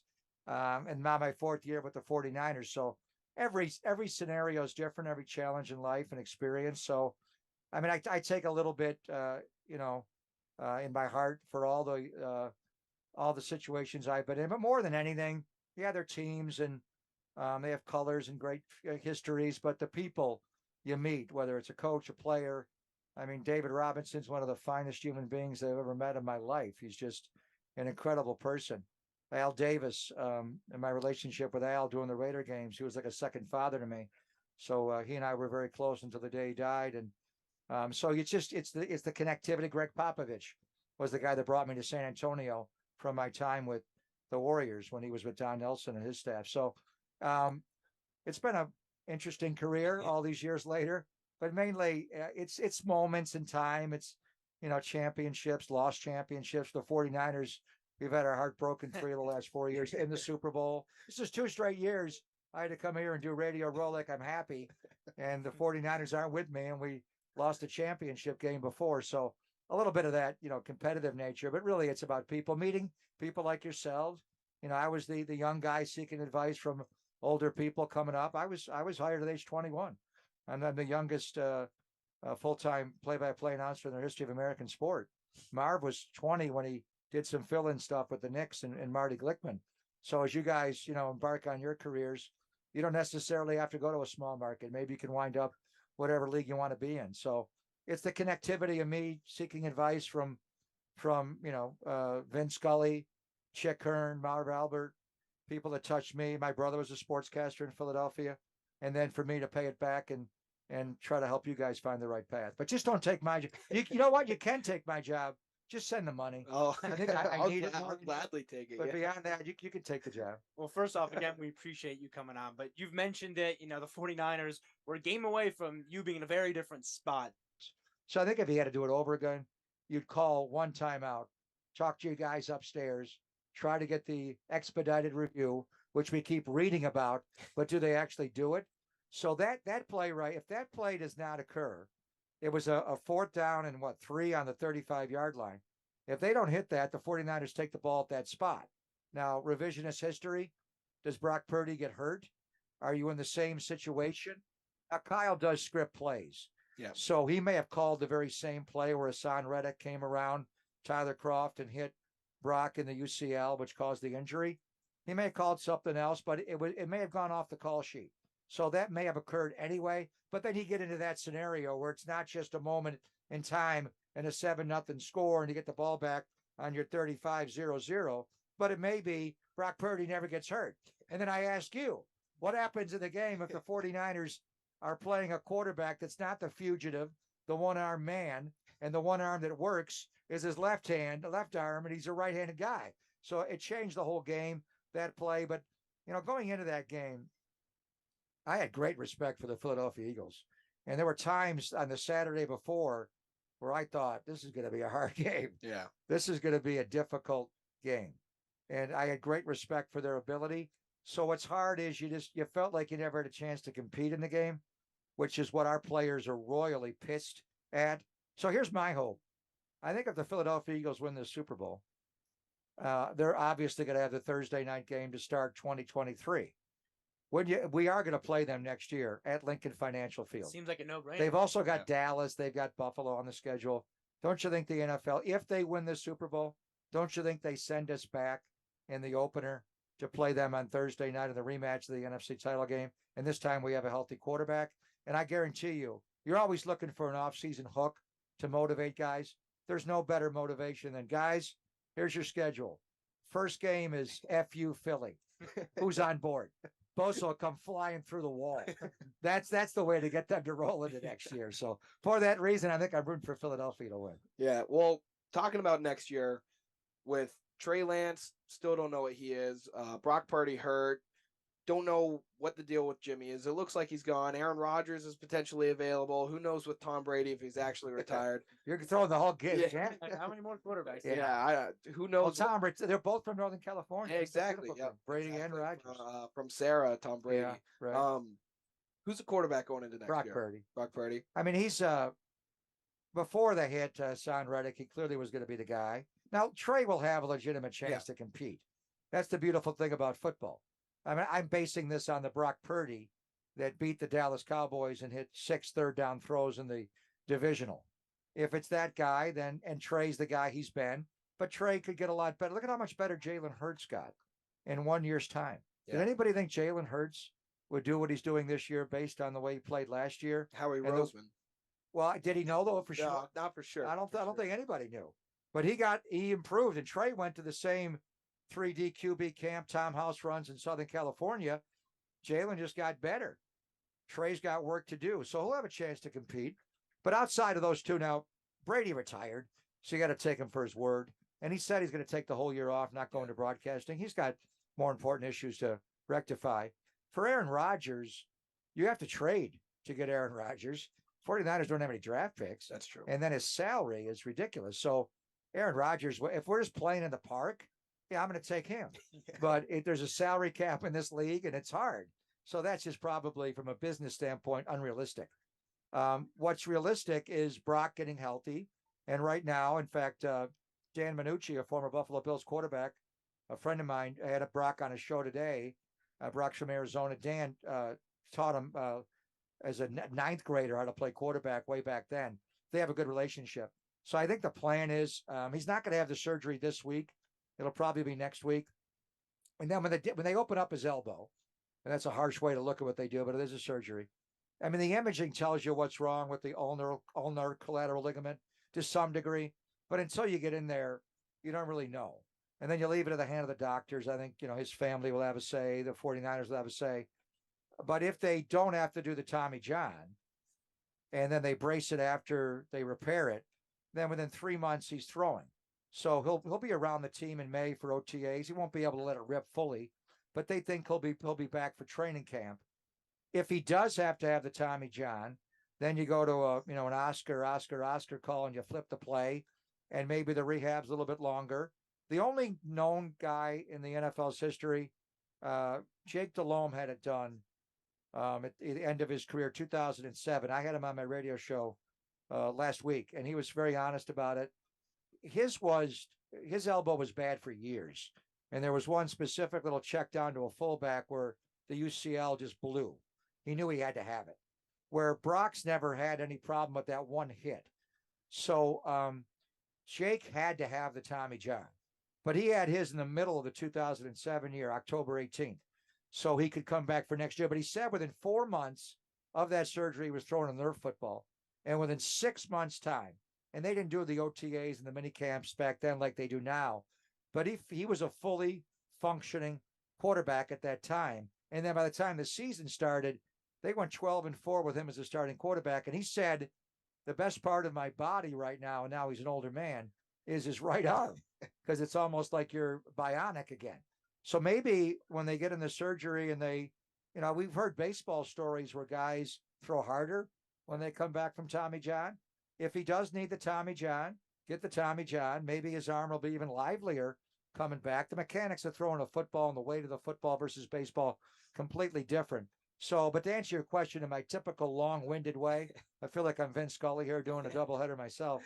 Brock Purdy will be the 49ers starting quarterback, but you always have the caveat that, things may not heal exactly on time.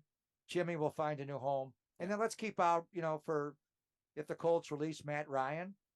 Kyle's got a relationship, obviously, going back to 2016 and their run to the Super Bowl. If you get him on the staff, with the combination of Trey and Brock and have an older guy like Matt Ryan mentor those guys, that may be something they're amenable to. Now, I have to ask you about this. Us being Fordham guys, it had to come up. Nick Sakelj, not sure how familiar you are with him. Love him. 6th round. Love pick. him. Yes. So I wanted to ask about him specifically, what you saw from this year, what people in that building are saying about the Fordhamer. So in my spot on the plane, the two guys that are directly in front of me are Brock in the chair in front of me and Nick's on the other side. And the thing about Brock that's amazing is he sat in that seat during training camp when you're traveling 90 guys. And now he makes the team. He's on the 53. And now Trey gets hurt. Jimmy's the starter. He's the second quarterback. He's still in the row with Nick and Brock. I'm like, why didn't you move up? He goes, I haven't earned anything at all. I'm going to stay back here. So I love them both. Nick, do you realize the historian he is with baseball? Yeah, I know. He's Barry Bonds guy. We had him on just days after he was drafted. He's a smart young man. And he got into the whole Barry Bonds, greatest season in the history of baseball. So, and beyond that, he can play. He will get a chance to play. 49ers have some salary cap issues on the offensive line. Mike McGlinchey, the right tackle, is going to be up. Nick, I think he kind of projects to be all over the offensive line. I'm not sure exactly what his home will be, but they're very high on him.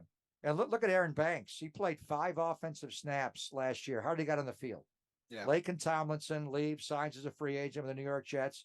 They plug in Laken. He started every game. He plugged in Aaron Banks for Laken's spot. That could happen in Nick this year. I'm not sure he'll be a starter. We got Dan Brunskill, McKivitz could do it, but I know they're very high on him. And a Fordham guy, he's a smart young man. I was very impressed with him.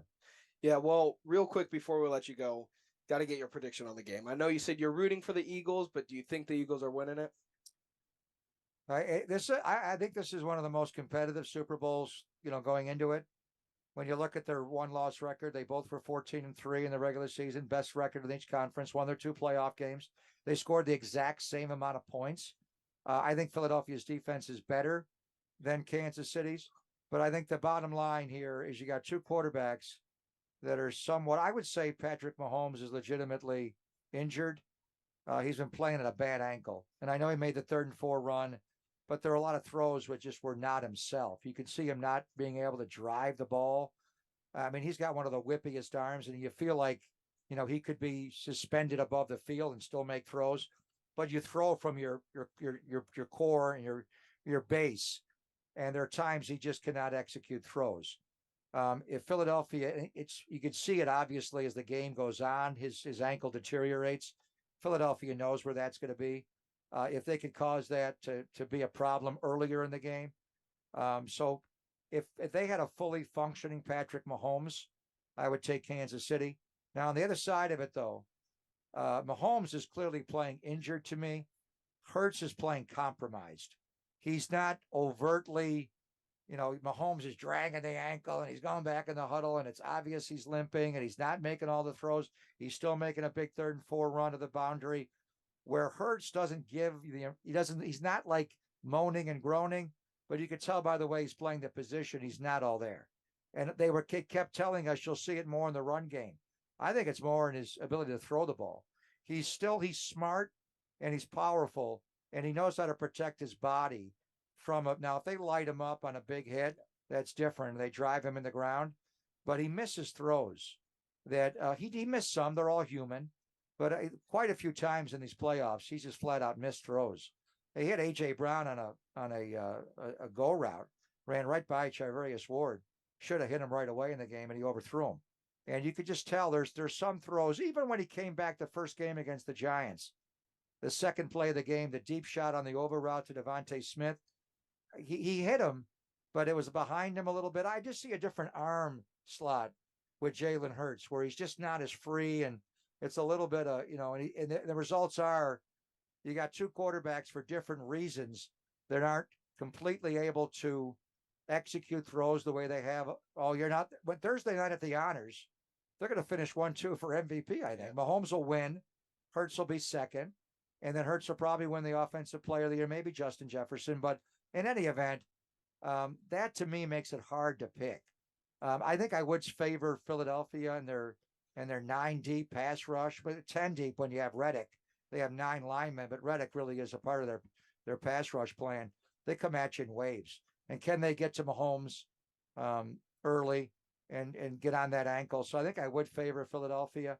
But for everything I told you earlier, and the 49ers lost to Kansas City in the Super Bowl, 3 years ago. And that was a heartbreaker because you had a 20-10 lead with 7 minutes and 13 seconds to play in the damn game. And they run on 3rd and 15, the 2-3 chip jet wasp play to Tyreek, and there they go. Now they boat race you. So we got a little bit of them, but Philadelphia is fresher. But for the reason I laid out, I just want to go back to Lincoln Financial Field. And whenever the game would be great. But how good would that be to have it be the season opener? And that's the motivator all year, guys. The way the way your season ended last year, we're going to flip that right away in the first game. Now, you're not going to win the Super Bowl. You're not going to win the NFC Championship game that night. So it's different, and you got to prove it. But I just think that would be a great motivator if the Philadelphia wins the Super Bowl and the NFL schedules Niners and Eagles on Thursday night opener. So for that reason, I'm going to hope for Philly to win the game, and I'm going to pick for Philly to win the game. Gotcha. Well, Greg Papa, thank you so much for joining us. We really appreciate it. Thank you. Good luck to you guys. Thank you. Come take my job. Just send the money. For Ryan Gregoire, I'm Danny Scott. We'll be right back.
Welcome back to Radio Rose One-on-One. I am Danny Scott with Sam Davis and Ryan Gregoire.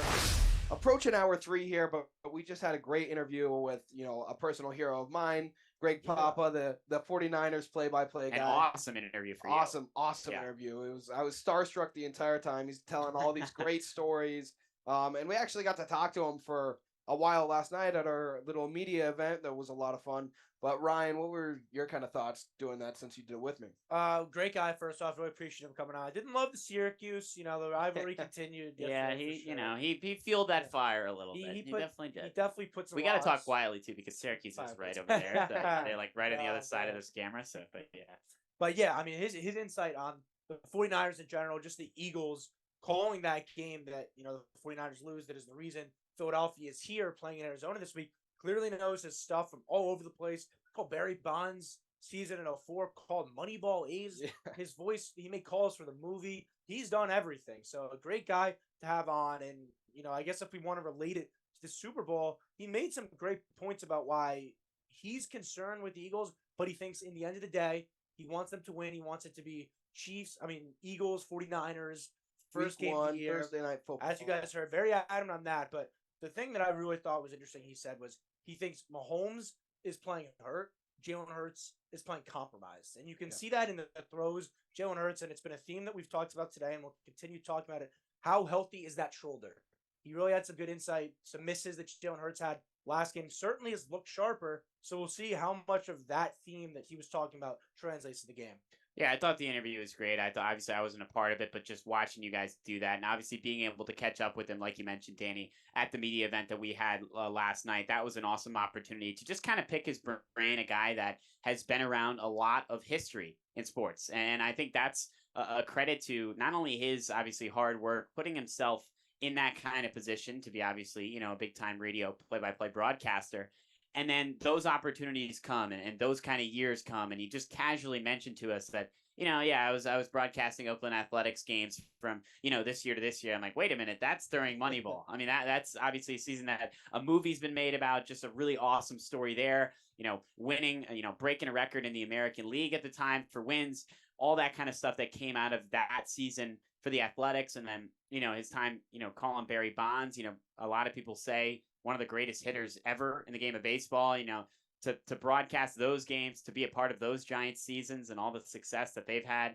I mean, just a guy with a lot of experience and a great conversation to have with him, and also, obviously a little bit of Fordham football connections as well, which was great with the Niners. And that was great also, but just an awesome interview and just meeting him basically right away. As soon as we got here yesterday, I think was a great start to this week. Yeah, absolutely. He was telling us, he worked for the Spurs. He's friends with Greg Popovich. He got to call the Warriors when 2016, that era, called Giants games. Just full of amazing stories, and obviously has incredible insight talking with the Niners players. He tells the story of Brock Purdy and Nick Sakelj on the airplane. It was really awesome, especially for me growing up a diehard 49ers fan. But he's really only been with the Niners for about 5. I think this is year 4. Just finished 4. But he's been in the Bay Area 21 years with the Raiders before. Great friends with Al Davis. Just a lot of very good insight in the industry. Yeah, definitely, for sure. I mean, it was an awesome interview and a guy that, definitely provided a lot for us. Hopefully one of many great interviews that we're going to have this week for sure. But let's transition, maybe a little bit away from football. Yeah.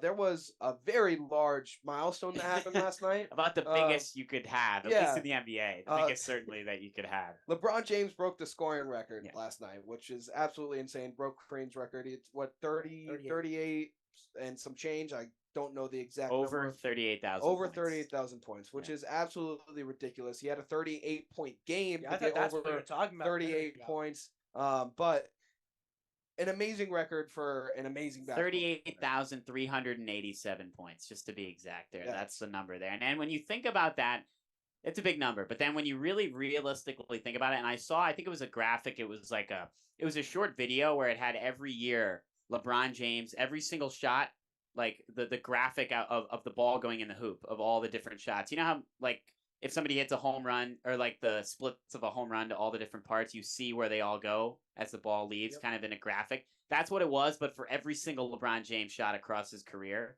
And the video was probably a minute, just with how long it took to get all those points documented from his years in Cleveland, from his years in Miami, back to Cleveland, and obviously with LA as well.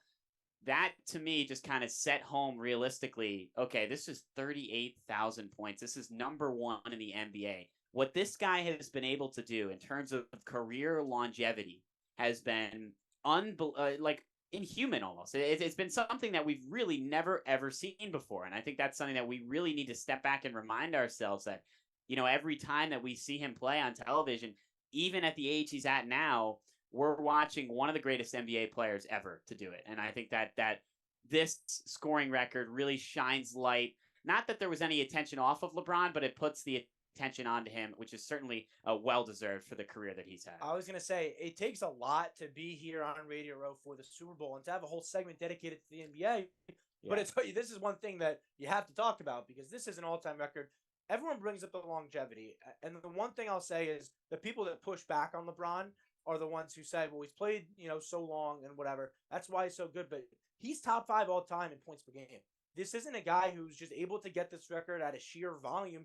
He's an elite scorer, and people don't give him necessarily the credit that he deserves in that. Probably a lot of it is he's more of a pass-first guy. We just saw him move into 4th all-time at MSG the other night in assists, but he can score as well as anyone that's ever played the game of basketball. And I don't think he gets enough credit. So it was very fitting to, see him break this record, not in the first quarter with 8 points, what a lot of people were expecting, right? Everyone thought he was going to break it Thursday night against the Bucks, Kareem's old team. All the storylines were shaping up for that. No, LeBron dropped 38 points at age, 38, I believe? At 38. And did it in style, a nice fade. It wasn't the sky hook. He did it his way. And that's what I loved about last night's game. He was on fire. Yes, the longevity is great. It's unbelievable. He's averaging 30 now, over 30 points per game with last night's explosion at age 38. But the fact that he's always been an elite scorer, he's above his career average at this point, it speaks so much to the talent of LeBron James. I mean, at 38 years old, averaging over 30 points a game is absolutely ridiculous. It's like, it reminds me, it brings up Tom Brady kind of conversations, or it makes me think of that in terms of the career success over so many years and be able to still do it. Obviously, Tom Brady near the end of his career tailed off, but for him, even in the, winning Super Bowls into his late 30s and into his 40s, that ability to do that is not something that you see in many athletes. You think about it, there's a certain amount of high school athletes that play in college, and then there's a certain amount of college athletes that are gifted to play in the professional leagues, wherever they may be.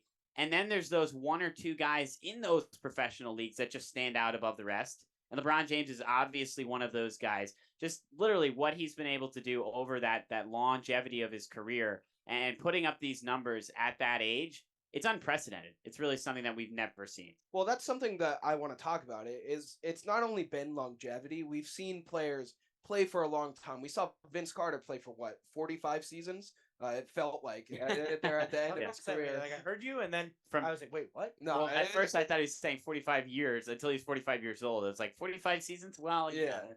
From when he was 0. It started to feel like that towards the end of his career.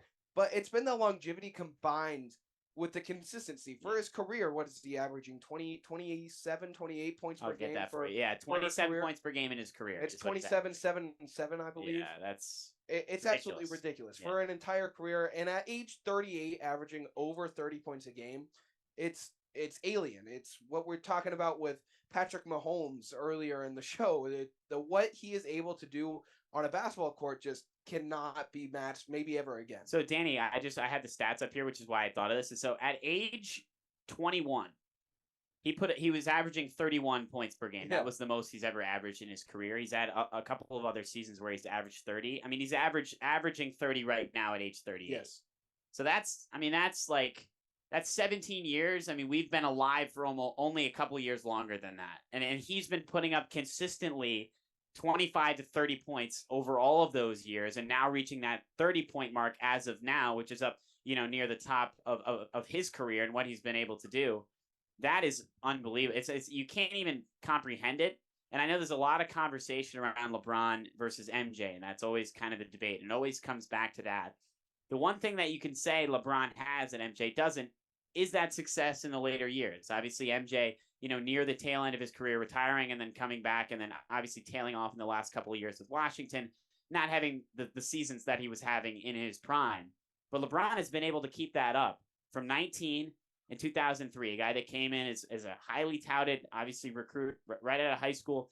You expected him to be great, and he's been able to even exceed those expectations. He's gone beyond that, which is unprecedented, and it's unbelievable. Well, he had the highest expectations ever, the most hype ever coming out of high school, and he shattered anyone's biggest beliefs. And I'm thinking about yesterday, right? We're at this media party that we talked about earlier. We see LeBron's gone off. He's about 8 points shy. So okay, we sit down at a table, we get TNT on our phone, and we're watching him go to work, and he's slowly getting closer and closer. And you get that feeling around 4 minutes left in the third quarter, he's gonna do it. And I'm just sitting there thinking, you bring up the debate, and I'm tired of from that sense of like, we're so fortunate to get to watch LeBron James play basketball and to do it for so long. We grew up on him, and now, we're at an older stage in our childhood, getting into adulthood, and we're still watching him drop 38 a game. He's just someone to appreciate.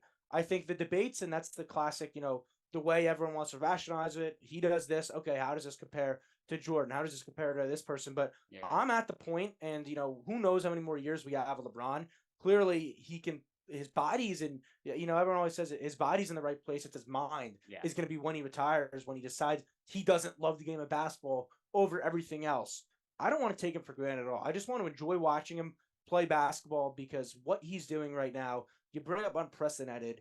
It's something we've never seen. It's something, and this is what I'm confident we'll never see it again. The way that he's been able to do all this with all the hype at every stage, he's lived up to, he didn't get into controversy. He's been somebody relatively, people don't like him, but it's not for necessarily his play on the court. He's been just an unbelievable ambassador of the game of basketball. Yeah, absolutely. And I think it's definitely something that, obviously you mentioned never seen before and appreciating it. I agree. I don't think we'll ever see something like this again. I really don't. I think there's a value in looking at LeBron James as LeBron James, not looking at him as a comparison to Kareem, obviously breaking his record, or MJ, or whoever may be. You go down the list of the greats in the NBA. There's value in simply looking at LeBron James as LeBron James and really appreciating what he brings to the game uniquely that other, players never have. And it's not to say that one player is better than the other, but it's to say that LeBron James, in that, in the career that he's had, no one will get to that level. No one will be him. And no one will do some of the things on the basketball court that he does consistently for the past, from age 19 to age 38. Yeah, well, what's amazing to me is still at age 38. We've talked about him, the scoring, but he's still jumping out of the gym. He's still jumping like he's 25 years old. Well, that's the athlete that he is. I mean, it's got. I can only imagine. I'm sure his body has to be. It's definitely breaking down a little. It has to be wearing on him. I think 100%. For sure. Like I saw a video of him in the locker room after breaking the record with his kids, which was a really awesome moment to have them there as well. He actually joked to his kids and said, "So you guys are next to pass me, right?" That's what he said. That's quite. I mean, talk about expectations. Those are expectations for those two when they get to the league, or if they get to the league, I should say. But obviously, what they're gonna bring in the future. But he had ice bags on his knees. LeBron sitting there. It's like, I'm sure that he will not let it get out in the media and in the public how much his body is wearing down. But I can only imagine playing the amount of NBA games that you do across a season in 82 over the course of a number of years. That's a lot of basketball. that's going to add up no matter who you are, even if you're a superhero like LeBron James. And nearly 2 seasons in the playoffs as well is another aspect, right? Yes. You bring up year 19 or whatever. Really, he's been playing basketball his entire life, and he's in the playoffs, the 8 straight finals, and everything like that. So this is somebody who you bring up the body breaking down, and the way that, because when he's on the court, he can still hit that gear that not really other people are. I think it's just harder to reach that gear and harder to put all of your body into it. Like that's how I see it with LeBron. But that's to my point earlier. We don't know how much we have left, right? He could mess up his ankle and that's it. It's harder to come back from injury the older you get. So this is what my number one takeaway from just LeBron breaking the record, the ceremony, everything like that. Doing it as a Laker, Kareem in attendance. It's just we need to appreciate this guy. I don't want the debates back and forth. It's clear he's an all-time great. We're getting to watch him now, and let's just enjoy it. Definitely, absolutely. And you know what? The other thing when you think about LeBron is just his fierce competitiveness. Yeah. He's the ultimate competitor. We talk about MJ in that statement too, and Kobe Bryant for some NBA. But his competitiveness is next level. He's up there with the most competitive people of all time. He wants to be the best at everything that he does. And I think he's really started to prove that he's been in that conversation, but people like to hate on LeBron for whatever reason that is, whether you like him or not. There's no arguing that he is a top 3 NBA player of all time at worst. Yeah, definitely. And that's where you put him, and that's a fair place to put him, I'd say. But ultimately, I will say it's the one thing is it's very unfortunate with how the Lakers are playing right now. Yes, that's a great point. This is the kind of, I don't know how long LeBron's going to play for. I think there's a lot of murmurs that he wants to play with his kids, or he wants to play at least in the same league at the same time as his kids. So that's a couple of years away at least. But right now, near the tail end of still dominating, but getting up there in age as he's approaching 40, it is very unfortunate that the state of the Lakers are the way that they are. Obviously, they had the championship in 2020, which people can discount. And obviously, in every sport, that's something that people look at and say, oh, it's a different year. Obviously, with COVID, in a bubble, no fans, all that kind of stuff. It's a different year. And yes, you can say that it's still a championship. But the fact that the Lakers since then have really, especially this year, tailed off to what they are now, it's unfortunate for the game of basketball. It reminds me of the MLB with a guy like Mike Trout, who never, not obviously. But it's it would be story. if it was his whole career. Yeah, if it was his whole career, obviously happening this year and all LeBron's success in the playoffs. But you want to see that guy in the playoffs, no matter what, every single year. That's just what you want. That's what you want for the sport. And the fact that, at least for this season, that reality might not be possible. It is unfortunate for basketball, especially in the last couple of years of LeBron's career. I'd say to do it in a loss to the Thunder, which drops you to 13th in the conference, that's the sting. Yeah. That's exactly the sting. And, you can't fault LeBron because he's putting up 38 last night. He's doing everything he can to will this team to victories. It's just they're constructed horribly. Some of that certainly falls on him. We obviously know he has as much say as any player in the league in terms of personnel decisions, but the Lakers, they were a mess before LeBron got there. He kind of saved the franchise from their worst stretch in franchise history. And you bring up the championship in the bubble. They were the best team in the league that year before. They showed they were in the bubble. So I'm not one of those people that necessarily contest that a ton, but clearly dysfunction didn't go away, right? Frank Vogel already out after winning that championship. Magic Johnson, GM, Magic Johnson out.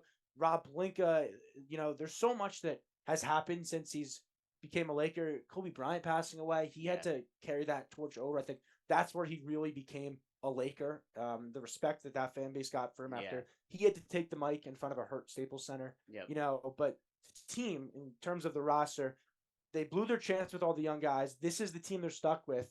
And we saw them missing out on Kyrie Irving, unable to make a move there. It seems like it would take a desperate measure to flip this around. Or we're going to see LeBron James putting up ungodly numbers in years 18 and 19, missed the playoffs both seasons.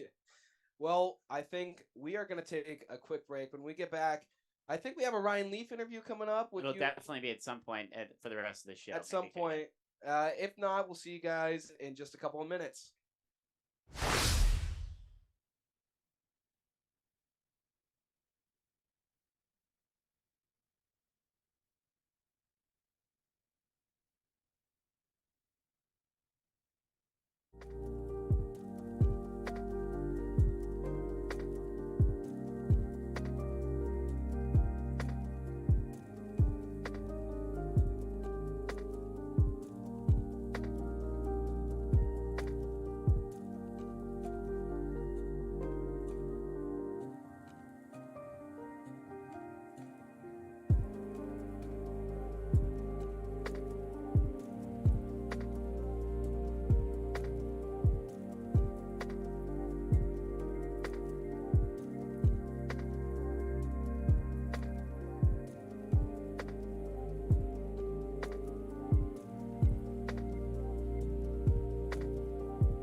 All right, how old are you?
I'm good to go. All right, how old are you guys? 21. 21. 21. Yeah. All right. All set? You ready to go? Where are you from? New York. Yeah. New York? Yeah. Yep. Okay. First Super Bowl? Yeah. Yes. Uh-huh. We're Yes. seniors at Every Ford. year. Yeah, our station sends seniors to Send go to the seniors, event. so- All right, good yeah, deal. really All tight. right. So, welcome to the Super Bowl 57 edition of One on One, live from Radio Row in Phoenix, Arizona. We are now joined by the second overall pick by the San Diego Chargers, 4 years in the NFL, Heisman finalist out of Washington State's Ryan Leaf. Ryan, thanks for being with us today. You bet, boys. Happy to be here. Appreciate it. Well, I just want to get your first impressions of Radio Row, how the week has been treating you so far, and what's it been like being here in Phoenix? All right, so this is the 8th consecutive year for me from doing this from this point of view. It's starting to kind of come back. Miami a few years back was maybe the most crowded I'd ever seen it. It was just maybe a big reason why COVID became such a big thing right after that Super Bowl. Yeah. And then, of course, the last few years, a lot more space, not as many booths and things like that. Feels like it's starting to kind of generate speed again. And I've been here since Monday. You know, it's a lot of fun. I get to see a lot of people. This is kind of the time you catch up with people you hadn't seen in over a year around the football aspect of things. You almost kind of forget about the game a little bit because you're just having a lot of fun and interacting and getting to meet new people and do some fun things like this. So, yeah, it's been a good week. You talk about that Super Bowl in Miami. That was Patrick Mahomes' first Super Bowl. Since then, now this will be his third. Obviously, you know a thing or two about quarterbacking. What makes him so special? I think he's so diverse, right? I mean, I don't know if you've seen a better transformation from what an offense looked like a year ago or for the last few years in Kansas City to what it looked like this year.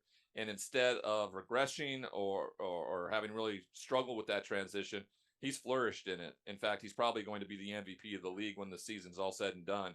And he's done it mostly from the pocket this year, right? And not with the elite wide receivers out on the perimeter like he's had before.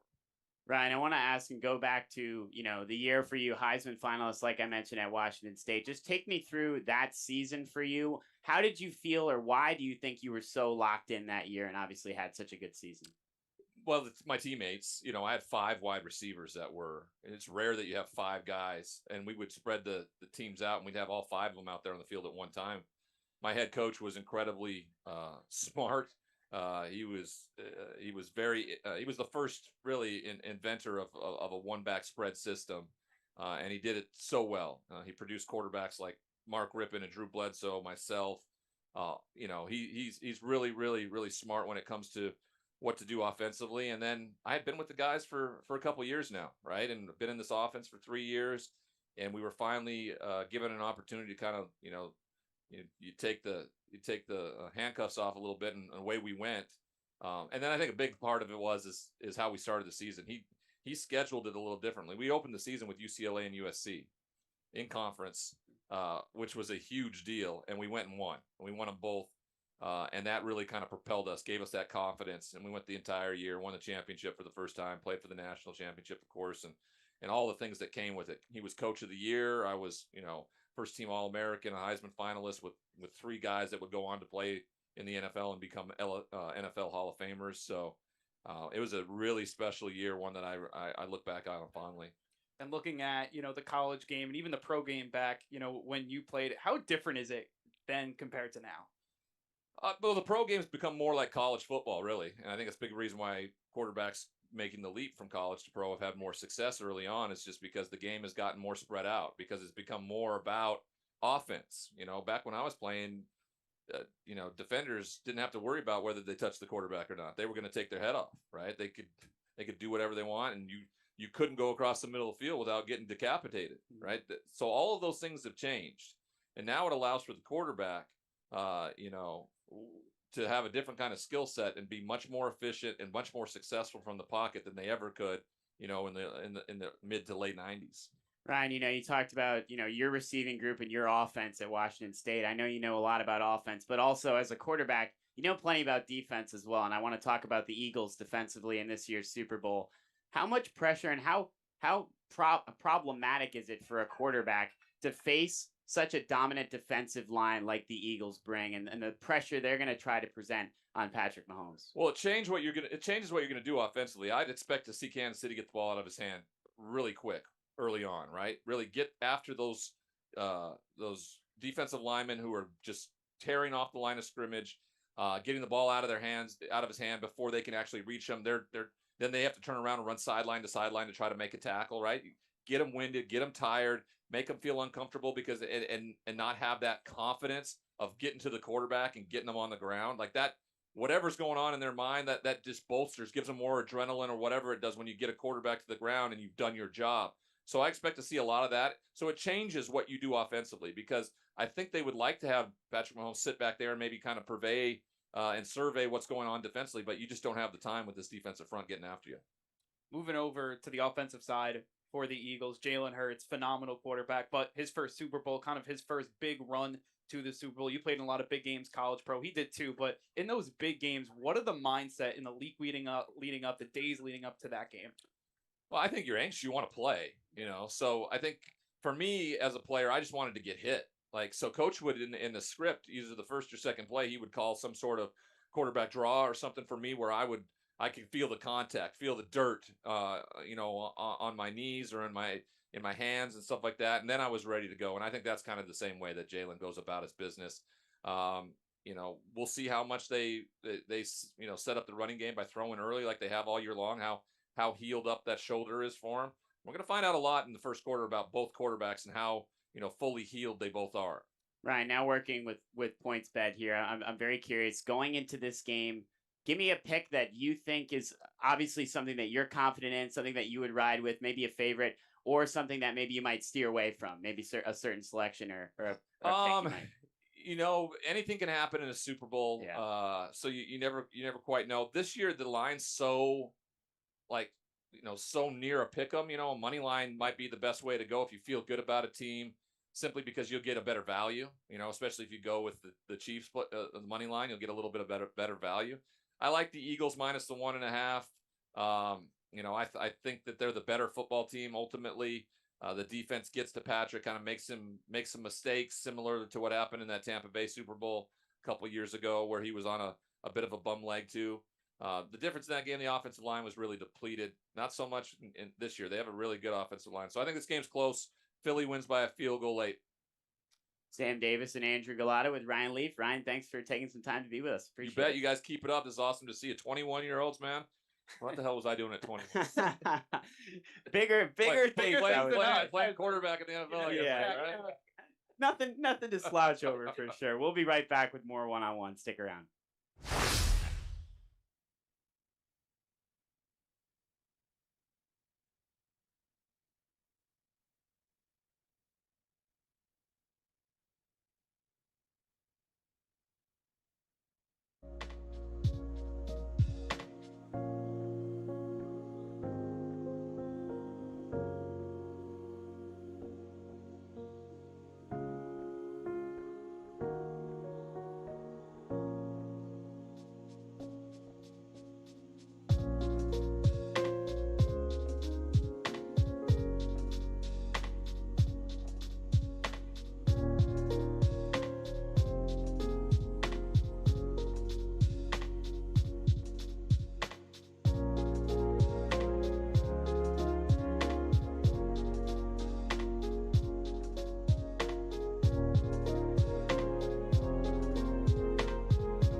Welcome back to One on One, New York's longest running sports call-in show, live here from Radio Row in Phoenix, Arizona. We're into our final hour here of day one. It's kind of flown by. It's been a crazy atmosphere around here. It's been very busy. It's been busy. The last couple of hours, things seemingly have really picked up, especially compared to yesterday. Joe Montana in the house, Jamar Chase. You turn your head every now and just an NFL legend, an NFL star. Yeah. And Joe Montana and Jamar Chase right next to us too. Yes. I mean, literally one table over. So it's like you look around and you've got Sirius XM, you've got Pat McAfee over with his show over there.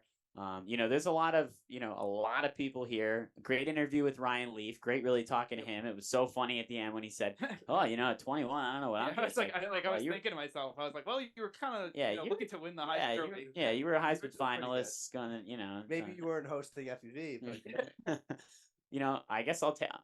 Sue me. I'll take WFUV over Heisman Final. This whole week we've been doing Would You Rathers basically about Heisman versus Super Bowls versus national championships.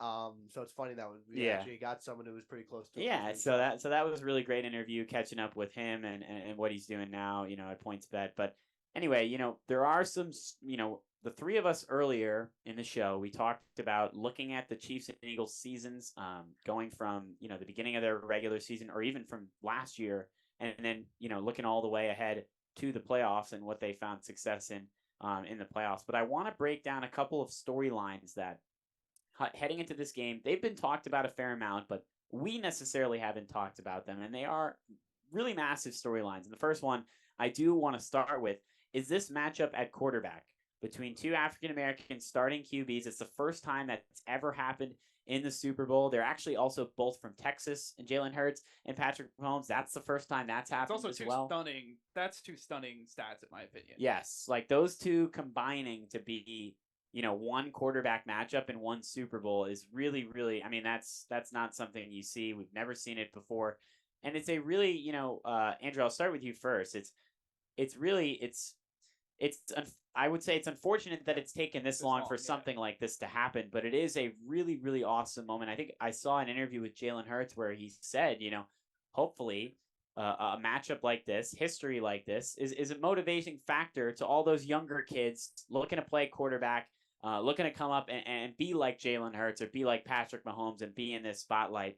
That's what ultimately is, bigger than football. And it's a huge moment to have these two guys, two studs, and both matching up for the first time as two African-Americans at that spot. Just like Randall Cunningham, I believe it was in 1980. I forgot what the exact year was when he won or went to the Super Bowl with the Eagles.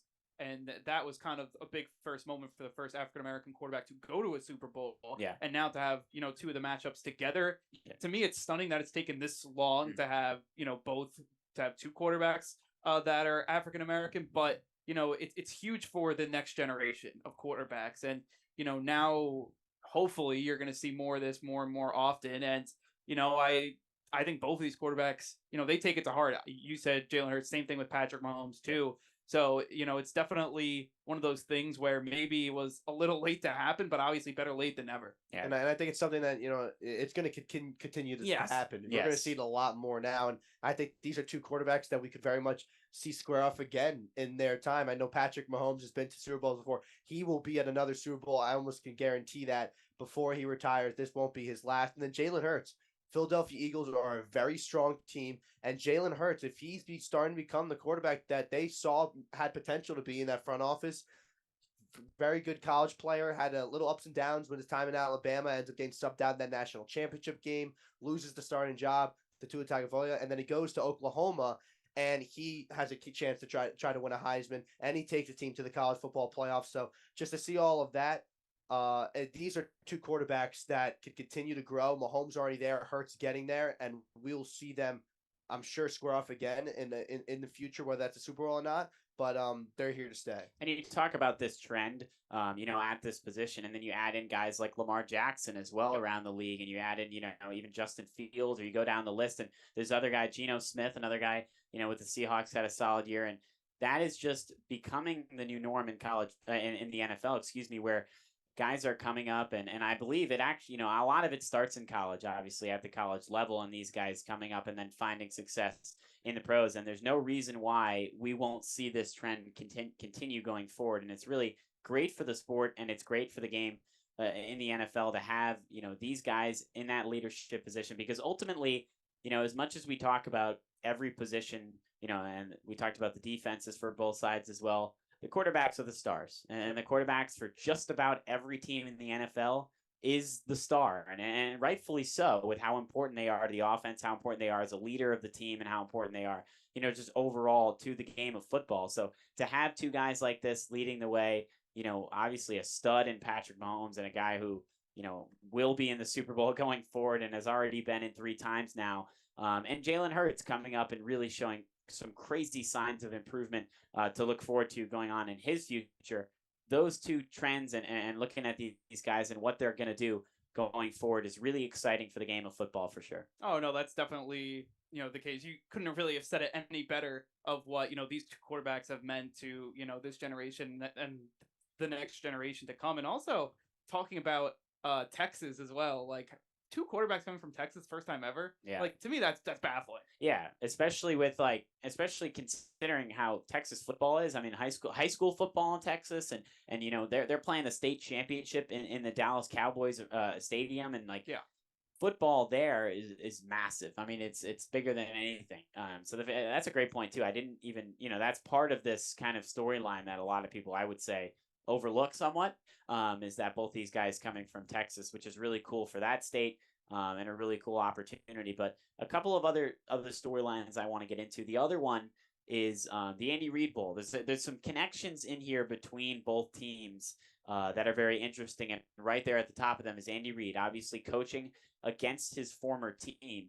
And Mike, I'll go to you on this one here. It's an unbelievable coach, and what Andy Reid has been able to do in Kansas City has been obviously proving his legacy and proving how good he is at that position. But a lot of those things and skills he developed and where he came from, it starts with what he did in Philadelphia with the Eagles. Yeah, and I think I wouldn't categorize this as a revenge game for him. It's more just a game against. But you could tell when he talked with the media, he was like, I'm really excited that I'm matching up with guys I know in Philly, and obviously like and crediting Sirianni and what he's been able to do. There's no love lost between these two. Like there's definitely no ill will between these two sides, but that's part of it. And I will say is that when he was chasing that first Super Bowl, I know he won one with the Packers as an assistant coach, but when he was chasing that first Super Bowl as a head coach, I think it would have been a lot tougher if that was going to come against the Eagles. Now that he's got that Super Bowl, I think, he can relax maybe a little more. He's done it before.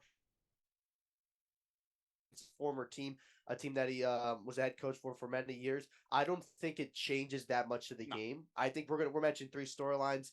I think this is probably the least of the three, but I think it's it adds a cool element to the game. And I think when you add in, I think it's more the Sirianni. That's what I was about to say. When you add in what happened with him and his history with Andy Reid, I think that adds more of a storyline than Andy Reid just coaching against his former team. Yeah, I think the biggest thing, like, obviously that's like media eyes, like the whole thing at Andy Reid coaching against his former team, but the fact that they had some really good teams with the Eagles where they weren't able to get it done with Donovan McNabb and Terrell Owens getting to the Super Bowl and T.O. having that huge game on a broken leg and just not being able to finish the deal against the Patriots. But, for them to, have those teams and not get it done, and then the Eagles do get it done when he leaves, I wonder if that leaves kind of a sour taste in his mind. Probably not this week, but I'm just saying when he's looking back on his first career. one, let's say he was still chasing that first ring, then I could see it playing more of a factor. Yeah. It's the Eagles, not the 49ers. But I think now that he's got that first one, there's less of maybe that. And you mentioned the Sirianni thing. I just want to obviously not everybody knows about this. This is not something that has been talked about a lot. Another kind of behind the radar, and the fact that Sirianni, fired by Andy Reid, part of the chief staff that was rolling over when Andy Reid became head coach after leaving Philadelphia. So you obviously don't blame really either of the sides. It's a tough situation where if you're a new head coach and you're starting somewhere, you want to have your guys in your room, leading this team. And obviously Sirianni was not one of those guys. I'm not sure how understanding Nick Sirianni may be of that. I think he said he's fine because he said it's like it worked out for the best. Yeah, he was able to kind of link up with then again. I think it stops Kyle Shanahan, and then obviously that leads. I think it's really hard to be mad at Andy Reid. He just seems like a guy that is very personable and obviously has the best intentions and that's for, part of the, the organization. At the end of the day, exactly. You want your own coaches in there. Yeah. Like I don't blame Andy Reid for wanting his guy in there. Obviously, it worked for him. Very successful with the Chiefs. And Sirianni, he was like, yeah, that kind of helped me get to the coach I am today. Yeah. And there's no ill will about that. I think all the coaches do understand. I think it's just interesting how, these two teams, after getting fired and, as an assistant, there's a few ways you could take that. You could kind of get bounced around, maybe move to college and your career flames out a little bit. But he took it in stride, able to get his career on the right note and built all the way up to not only a head coaching job, which is extremely hard to get, but to bring it to a Super Bowl appearance, I think he means even more. And I think what this could do for Andy Reid, the Super Bowl, and I guess just the recent success with Kansas City, is that he's really putting his name along alongside the great coaches of all time. Yeah. He only has 3 years in a 24-year career under 500 record of all his head coaching career. And one of those was his last year in Philadelphia. They go 4-12. They change things up. He ends up going to Kansas City next year, going 11-5. But I think at the end of his time with Philadelphia, because he hadn't had the postseason success, only one Super Bowl appearance, he wasn't getting that kind of respect. Yeah. But he finds himself in the right place. He, Alex Smith the first few years, but then he makes a transition over to Patrick Mahomes, and he makes a Super Bowl appearance, wins that, another AFC championship where he loses in the Super Bowl. But now this is his third Super Bowl with Patrick Mahomes and the Kansas City Chiefs. I think he's really starting to be seen as now among those greatest coaches of all time. And I think that's what if you talk storylines, I think that's one of the biggest for me, that, another Super Bowl championship for Andy Reid. He ends his career maybe with 2. I know a lot of people are saying he might even retire if they do really well in this Super Bowl. I'm not sure if that will happen, but if this was the end for his coaching career and he ends this Super Bowl with a victory, then I think he will be among those greatest coaches ever. I tell you, if you're a coach, it's very hard to retire knowing Patrick Mahomes is still your quarterback and Travis Kelce is still your tight end. With that offense, I guess he's 64 now. Yeah, no, I think exactly what you're saying. If you're a guy like Sean Payton, where Breeze leaves, and then you're like, you know what, I'll retire for a year and kind of change my side. Yes. But if you have Patrick Mahomes, because like you keep wanting to win. It's very hard, but you're like man, like what if another coach comes in here and wins like 3 more, and I could have had 5? Like those competitive juices, they flow forever. They flow, and then even if you win a Super Bowl, yes, you celebrate it, yes, you love it, but I would say, I don't know how long, but maybe a month, maybe a couple months later, I mean, you're wanting to win another. Your mind is on another, and that's how these coaches, that's how all these players work as well, which is why Andy Reid taste it. They just want more. Yeah, and more it's and more. addicting. And I think you look at just the success he's had with Kansas City, 5 straight season of 12+ wins, and also 6 of the last 7 seasons he's had 12+ wins. So he's really been dominant with his time in the Chiefs. And I know a lot of that is to the credit of Patrick Mahomes, but you have to almost give just as much to Andy Reid. And I know you could play kind of the Tom Brady, Bill Belichick game. What would one be without the other?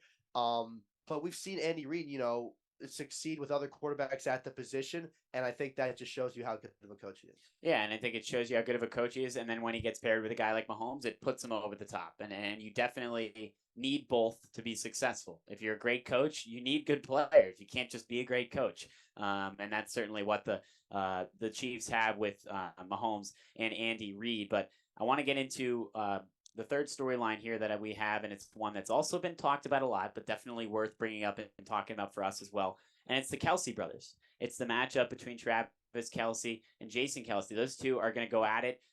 It's been really fun seeing the mother, mom, and what she's been able to. She's loving this week. It kind of reminds me of Austin and Aaronola when they were going up against National League playoffs. So NLCS, exactly. So it's always interesting to see two brothers going against each other. It would be even more interesting if they, one was a defender, one was it feels like on the same brothers, field. Imagine on the same the field. Diggs brothers were going at each other. But here's what's interesting about that, though, and I was thinking about this earlier, is if you're Travis or Jason, you're going to be on the sideline watching your brother play. Yeah, it's cool. In the game, while you're, of course, obviously hoping for your defense to get a stop every single time. That goes through your mind. Would you have to think about executing? You're not thinking about it. But when you're on the sideline. No. I think you're thinking about, like, if you're Jason Kelce. You're probably locked in. I'm sure you are, but I think it might creep into the back of one of their minds.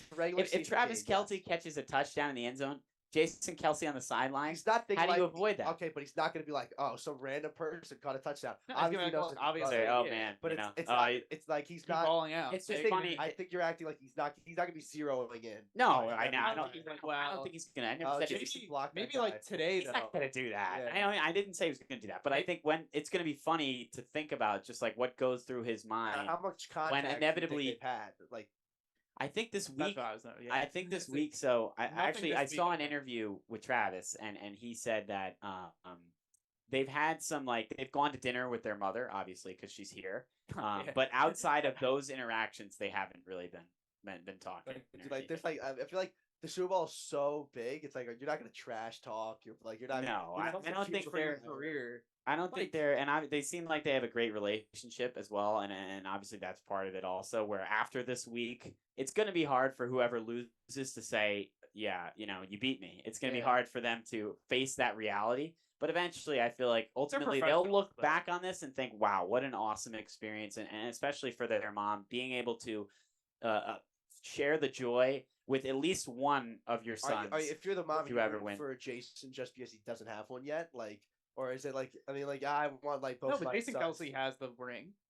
Yeah, 2017? 2017. Yeah. He was on that roster. Yeah, he was on. Okay, so yeah. then I guess it's. So it's one. Yeah. Was he a starter on that team? Yep. Yes. So So then- it's really I don't So know it's who that you even. root for. I So don't it's know who that you even. root for. I think they asked Travis about that as well. I forget what he said though. I think he said his dad would root for one, his mom would root for the other. I heard that. Yeah. And she's got the jersey with what is it? I think it's like, Travis on the front. Yeah, it's 1 and 1. Yeah, and Jason on the back. Which is creative. Instead of split down the middle, he kind of has it flipped. I think it's better because everyone knows 87 Chiefs Kelsey. Yes. Like, you know that's Travis Kelsey. Yes. I don't know if you know, like, 65. No, 65 is on the you don't necessarily know the number. Obviously, you know Well, the name. I assume both of them will, potentially be heading to the Hall of Fame. At least Travis. Yeah. Obviously, Jason's had a really offensive good lineman career as well. Yeah, multiple Pro Bowls, multiple All-Pro teams. Yeah. So, and he's gonna have his hands full. I mean, Jason's gonna have his hands full with this Eagles defensive line. Excuse me, this Chiefs defensive line and what they bring, especially Chris Jones. I mean, he's gonna have his hands full. But we've seen with the Eagles when that offensive line is banged up, it's a completely different run offense. Yeah. And if Lane Johnson and Jason Kelsey are both able to be there for the Super Bowl and be fully healthy, then that's a different game. And I know we're taking the conversation a different way, but yeah, I mean, you talk about how important Travis Kelsey is to the team. Jason's just as probably important. Oh, definitely, and that's what offensive linemen bring. I mean, they're obviously untold heroes in what they provide to the team. If go through the list of every Super Bowl championship team, and I guarantee you almost every one of them has a very, very solid offensive. And when the Dallas had that, they had the greatest offensive line in the league for 2-3 year stint when they had Ezekiel Elliott running back. That was some wasted years, and you think about capitalizing when you have a healthy offensive line and a good offensive line because they don't stick around for that long. I mean, look at Cincinnati too. I mean, talk about last year. A waste of a season for Joe Burrow and the year that they put together. And that offensive line just. I think that they like this year they tried to. But they got better. No, but I meant last year. I mean, Joe Burrow got sacked 5 times in the opening game versus Steelers, and Steelers, get a victory against Cincinnati and. Next thing you know, Cincinnati's the best team in the division, and I mean they turned around that offensive line before the injuries came. Yeah, they did for sure. But obviously, that just shows how important that position is. What I want to say is that Jason Kelsey is definitely a Hall of Famer. I think he's got 1, 2, how 3, many 4, 5 All Pros. Yeah.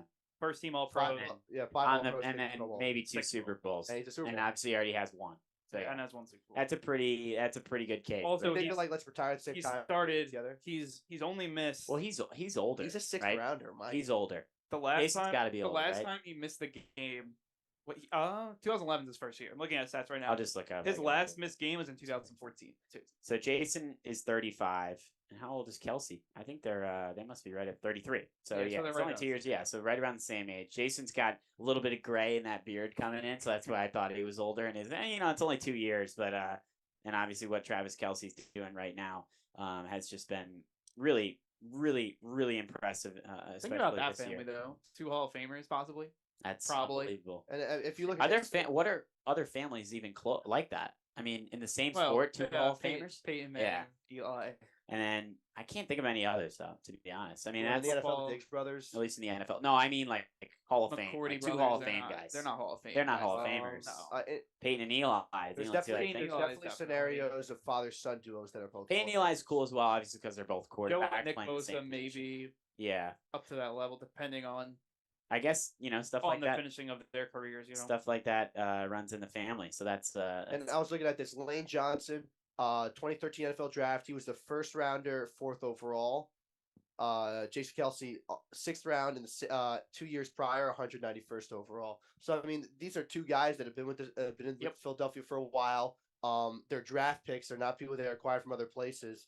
And Jason Kelsey, in fact, he's a 6th rounder, and he's had such a great career. I mean, just tremendous to see this type of things. We're going to break down a lot of storylines. We already touched on some of the biggest ones there. There's plenty more to talk about over the course of the next couple of days. We have the NFL Honors Ceremony tomorrow, which we're going to be able to cover, which should be an awesome experience.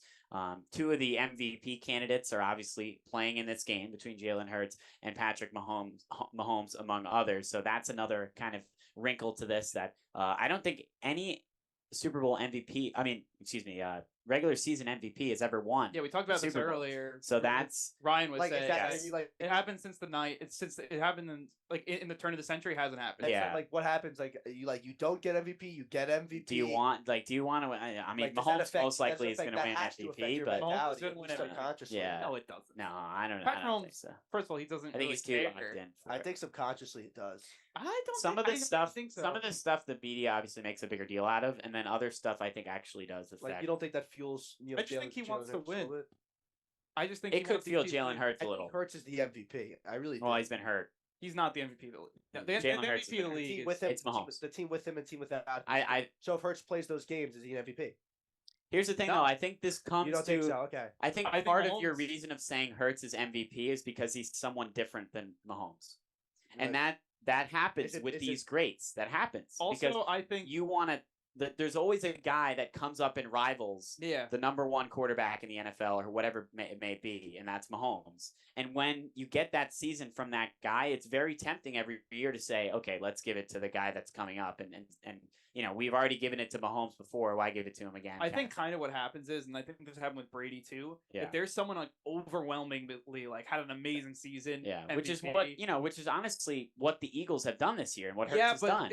if you look at Hurts' stats, Yeah, it's no, not yeah, where Yeah. like usually, and if there's not that type of player, which I don't think there is this year, Yeah. then you give it kind of default to the best QB. Yeah. And Mahomes still had an awesome year, yeah. but He still had an you unbelievable. can argue season, that so. he's had better years in the past, and look, he's been awesome all year, and I think he definitely deserves MVP. But Yeah. like, looking what he's been able to do just overall in his career, like the years he wins MVPs compared to the years he doesn't, there's not a huge difference. I mean, this year he throws for over 520 yards. I think that has something to do with it, but 17-game season, and he's gotten hurt multiple times too. So I think overall, like, this is an amazing season for him. I don't know if it's his best season, Yeah. but like I think that's kind of what happens. Like if there's someone overwhelmingly like Yeah. amazing, like, and then they kind of get the MVP. I think Lamar Jackson, he won one, I think. Yeah. And Lamar won an MVP, so I guess he's in that same vein. And I think it's also like Michael Jordan. They always say that he kind of Karl Malone won MVPs. So Yes. Yeah. Jordan always felt Yeah. like he had a better season, but Yeah. it's like we always give it to MJ. yeah, you can't give MJ What are we gonna give 15 MVP? Yeah, so that's obviously that part of it as well. But we'll get into a lot of and we're gonna go through the list of all the different awards for the NFL honors. Yep. We're gonna pick our guys who we think is gonna win. There's New York representation there as well with a couple of Jets and obviously the Giants head coach and Daboll. So a lot of exciting things down the road for that. But I think for now, we're going to take a break. We'll have just about 15 or 20 minutes remaining here in day one, but we'll be right back with more one-on-one here live from Radio Row.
wrapping up day one from Radio Row. Just about 10 or 15 minutes left here in the first show. Sam Davis, Andrew Galata, and Danny Scott. We've had Ryan Gregoire and Mike Calamari on as well. We've been kind of shuffling the five of us in and out. Obviously, we've only fit here three on the table, but we've been shuffling everybody in and out. Overall, it's been a great first day. I think today we've really seen the crowds really start to tick up. You guys went to the Chiefs availability, the media availability this morning, had an opportunity to get really good access to some of the players, really just walking right up to them. It seemed like a great opportunity. We'll be heading to media availability later today as well. It's been a packed day, a lot to break down. And Danny, I'll start with you. Overall, just impressions from day one here at Radio Row. Yeah, I mean, it's an unreal experience. Yeah. Starting the day off, going and listening to Andy Reid and Patrick Mahomes talk, then getting to personally sit and talk with players from the Chiefs was absolutely unreal. Got to go up to anyone you can think of and just on the record, off the record, have a conversation with them. Getting here, starting the show off, I wasn't on the first segment. I was kind of running around trying to find guests to come on. Wasn't so successful in that first hour. But I've talked to a lot of people today. Really excited for the potential guests that we could get. We won't say them right now just in case we don't get them. A lot of guests are in the works, and obviously we had Ryan Leaf over, we had Greg Papa, which are two great guests to talk to, two really unique perspectives from the both of them for sure, and we've got plenty of other interviews planned over the next couple of days, which is big as well. But yeah, for sure. Yeah, but it's been a blast just getting to talk, even if they're not potential guests, just getting to talk to people in the industry, picking their brain on some stuff. It's been a very, very awesome experience, and one that I'm extremely grateful for at this point in the day. Yeah. I think, look, first of all, echo everything Danny said. We wake up early, go over to the Chiefs media availability. First thing is Andy Reid joking around first. Then you have Patrick Mahomes getting up there. Brandon Marshall kind of out of nowhere asking questions to Patrick Mahomes. Said that Rihanna. I didn't know that. I didn't hear this story. And he called Rihanna, he's like, "Oh, Rihanna thinks you're the best quarterback in the league." And then he had Mahomes talk about Rihanna, all that stuff. And he's like, "Just kidding, she never said that." That's funny. That's really funny. That's good. I love that. That's hilarious. He was there. They'll ask a few questions. There's a Rihanna press conference. I believe it's tomorrow. For the obviously the halftime show. He's only speaking to the people from Apple Music. Okay, got it. But So it's more of like a forum. Got it.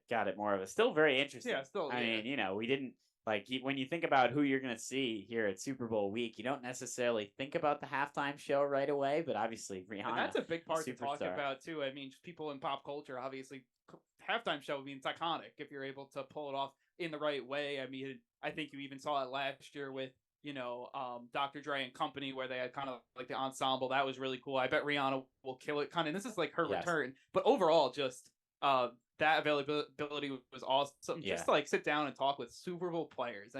That's just crazy experience where it's not just, hey, I'm going to ask you too, which is really cool in their jersey. It's not hey, I'm asking you a question. You're in a crowd, you raise your hand. It's hey, one-on-one. Yeah. And they're having a full conversation with you, 5-10 minutes. To me, that's so cool, and you get to see them in the wild too. They're just kind of normal people, which is obviously awesome.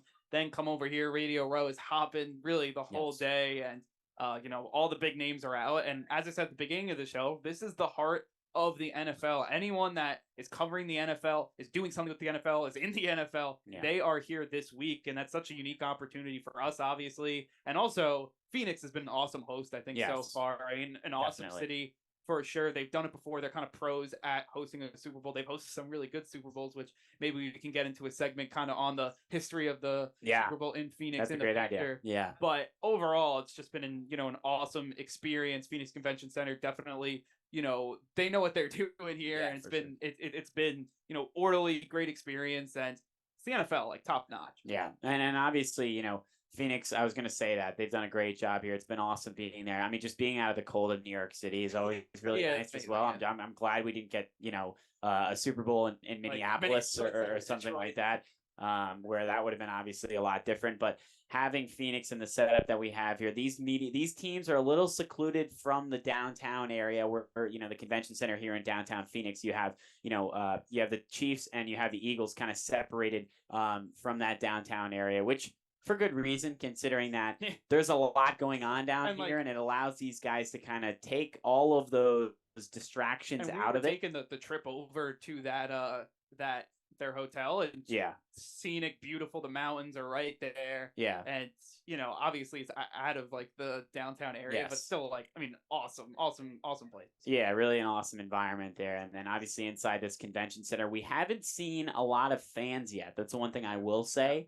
I think fans will really start to file in, I would say starting tomorrow and then into Friday, and then obviously over the weekend, of course.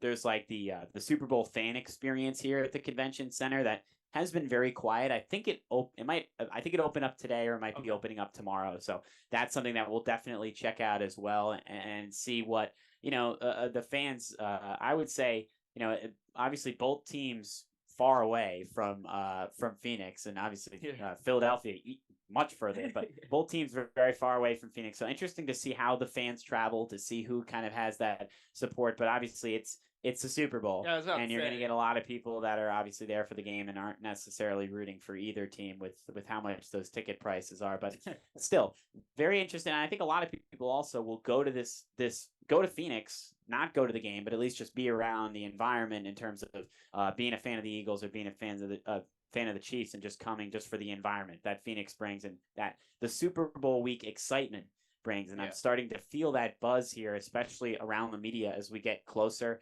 to the day. And obviously we're going to have a lot of, conversations about detailing into all the details and surroundings of this game. But it's just an opportunity right now to get ourselves settled, get everybody in the media settled, and really kick off this week, which I think was been, overall a very successful first day for sure. Yeah, and going back to yesterday, it was a lot of fun. They had that big media party for us with fantastic food. Yes. Everyone was out and about. Yep. We're going and talking to people At a farm, by the way. At a farm. Very, I guess farm. Yeah, it'd be fun. I guess very Phoenix. Andrew, you mentioned that last year for the media party and the Super Bowl, it was at Universal Studios and they rented out the park. We didn't get there's no Universal in Phoenix, but we got the closest thing to it, I guess you could say, if you're in Arizona. Axe throwing and turkeys running around. That was awesome. I mean, I got to say, 3 bullseyes in a row. My first 3 tries axe throwing. I got to throw that out there. I got a T-shirt out of it. So I guess I'm an axe pro with that. But no, the food was great. The environment was great. It was a great, like, kind of a laid back opportunity to see some of the members of the media here, but not necessarily in this intense working environment. Outside of that, having fun and enjoying themselves, because ultimately this is an opportunity, and this is a week that comes just once a year. It's a celebration of the NFL. It's a celebration of, it's a good opportunity for Phoenix to host, all these different people and showcase their city and showcase, and really show off their area too. I mean, I think it was 2014 because it was the Seahawks Patriots Super Bowl. I think that was 2014. Since then, I mean, the Scottsdale area has just blown up in Phoenix. Same with like the Tempe, like this little area that you want to, so like it's probably completely different. Obviously, I'm not sure what it was like back then in 2014, but it seems like it's definitely advanced in the terms of cities. So Phoenix so far has been awesome. I think that because it came back, like the NFL likes it here. The NFL knows what they can do, and it's been great. I mean, the stadium's changed names since the last Super Bowl as well, but I mean, awesome experience so far. As 21-year-olds, we were talking to Ryan Lee before. He's like, "Hey, you guys are 21, to come to this event." And he also mentioned, I was going to say that with Ryan Lee. He also mentioned about how in years past, obviously with COVID, things weren't the same. In terms of with Media Row, in terms of obviously with the fan presence. But we've seen, really, I think, an explosion this year where. I think this is the most amount of tables or the most amount of people in Radio Row since before COVID, since they've had in a number of years. And that says a lot about, obviously the country and the world as a whole returning to normal, but also the NFL getting back to being that prominent league that we know it as, and being, obviously the Super Bowl being the top of the top in this league, and ultimately that is a really positive sign and makes everybody here really excited about what's to come in terms of the product on the field for Super Bowl Sunday. Yeah, I think it's going to be a great game. I think these two teams are the 2 best teams in the NFL. And that pains me to say as a 49ers fan, because we still don't necessarily know, but these two teams, we were talking about the Eagles earlier. We were talking about how we didn't exactly know what we were getting from them. We haven't seen, so they didn't get a fair I don't think the 49ers. 49ers did not give him a Yeah. fair shot, obviously, No. with the Yeah, injuries. not being Yeah. able to throw the ball. But Yep. going back to what I was saying, That hurts. Typically, you got to throw the ball to win. yeah, I think. I think. Yeah. Uh, I'm no expert, but Going back to what I was saying, these are the two, at least the very least, most polarizing teams in the NFL. I think two very very good fan bases. The only thing that would have been even crazier was Bills Eagles, which would have been That's like madhouse. the clash Yeah. of like the the crazy craziest fans. fans you could ever have. But yeah. the on-field product will be very good, and it's awesome being here. I know people can't really see the whole step, but I mean, there's a TikTok booth right over there. Fan, Yeah, I saw Josh Richards over there. He was doing dances with Brandon Marshall and like some other person. It's great. That's kind of the environment you have. It's kind of like you walk around and you see a lot of a lot, like you said, Andrew. It's really anyone who's anyone is here, and that says a lot about the NFL and about the week that we're gonna have. But I think that's just going to wrap up day one here. We have two more shows tomorrow and Friday at the same time, 11 to 2, where we'll have plenty of interviews as well going forward. We'll break down more of the game. We'll talk about the NFL honors, which is coming up tomorrow. A lot to get into, but signing off from this first broadcast, it's Sam Davis, Andrew Galata, Danny Scott, and of course, Ryan Gregory and Mike Calamari behind the scenes right now and on the show a little bit earlier. But stick around for tomorrow where we have plenty more from Super Bowl 57 and Radio Row.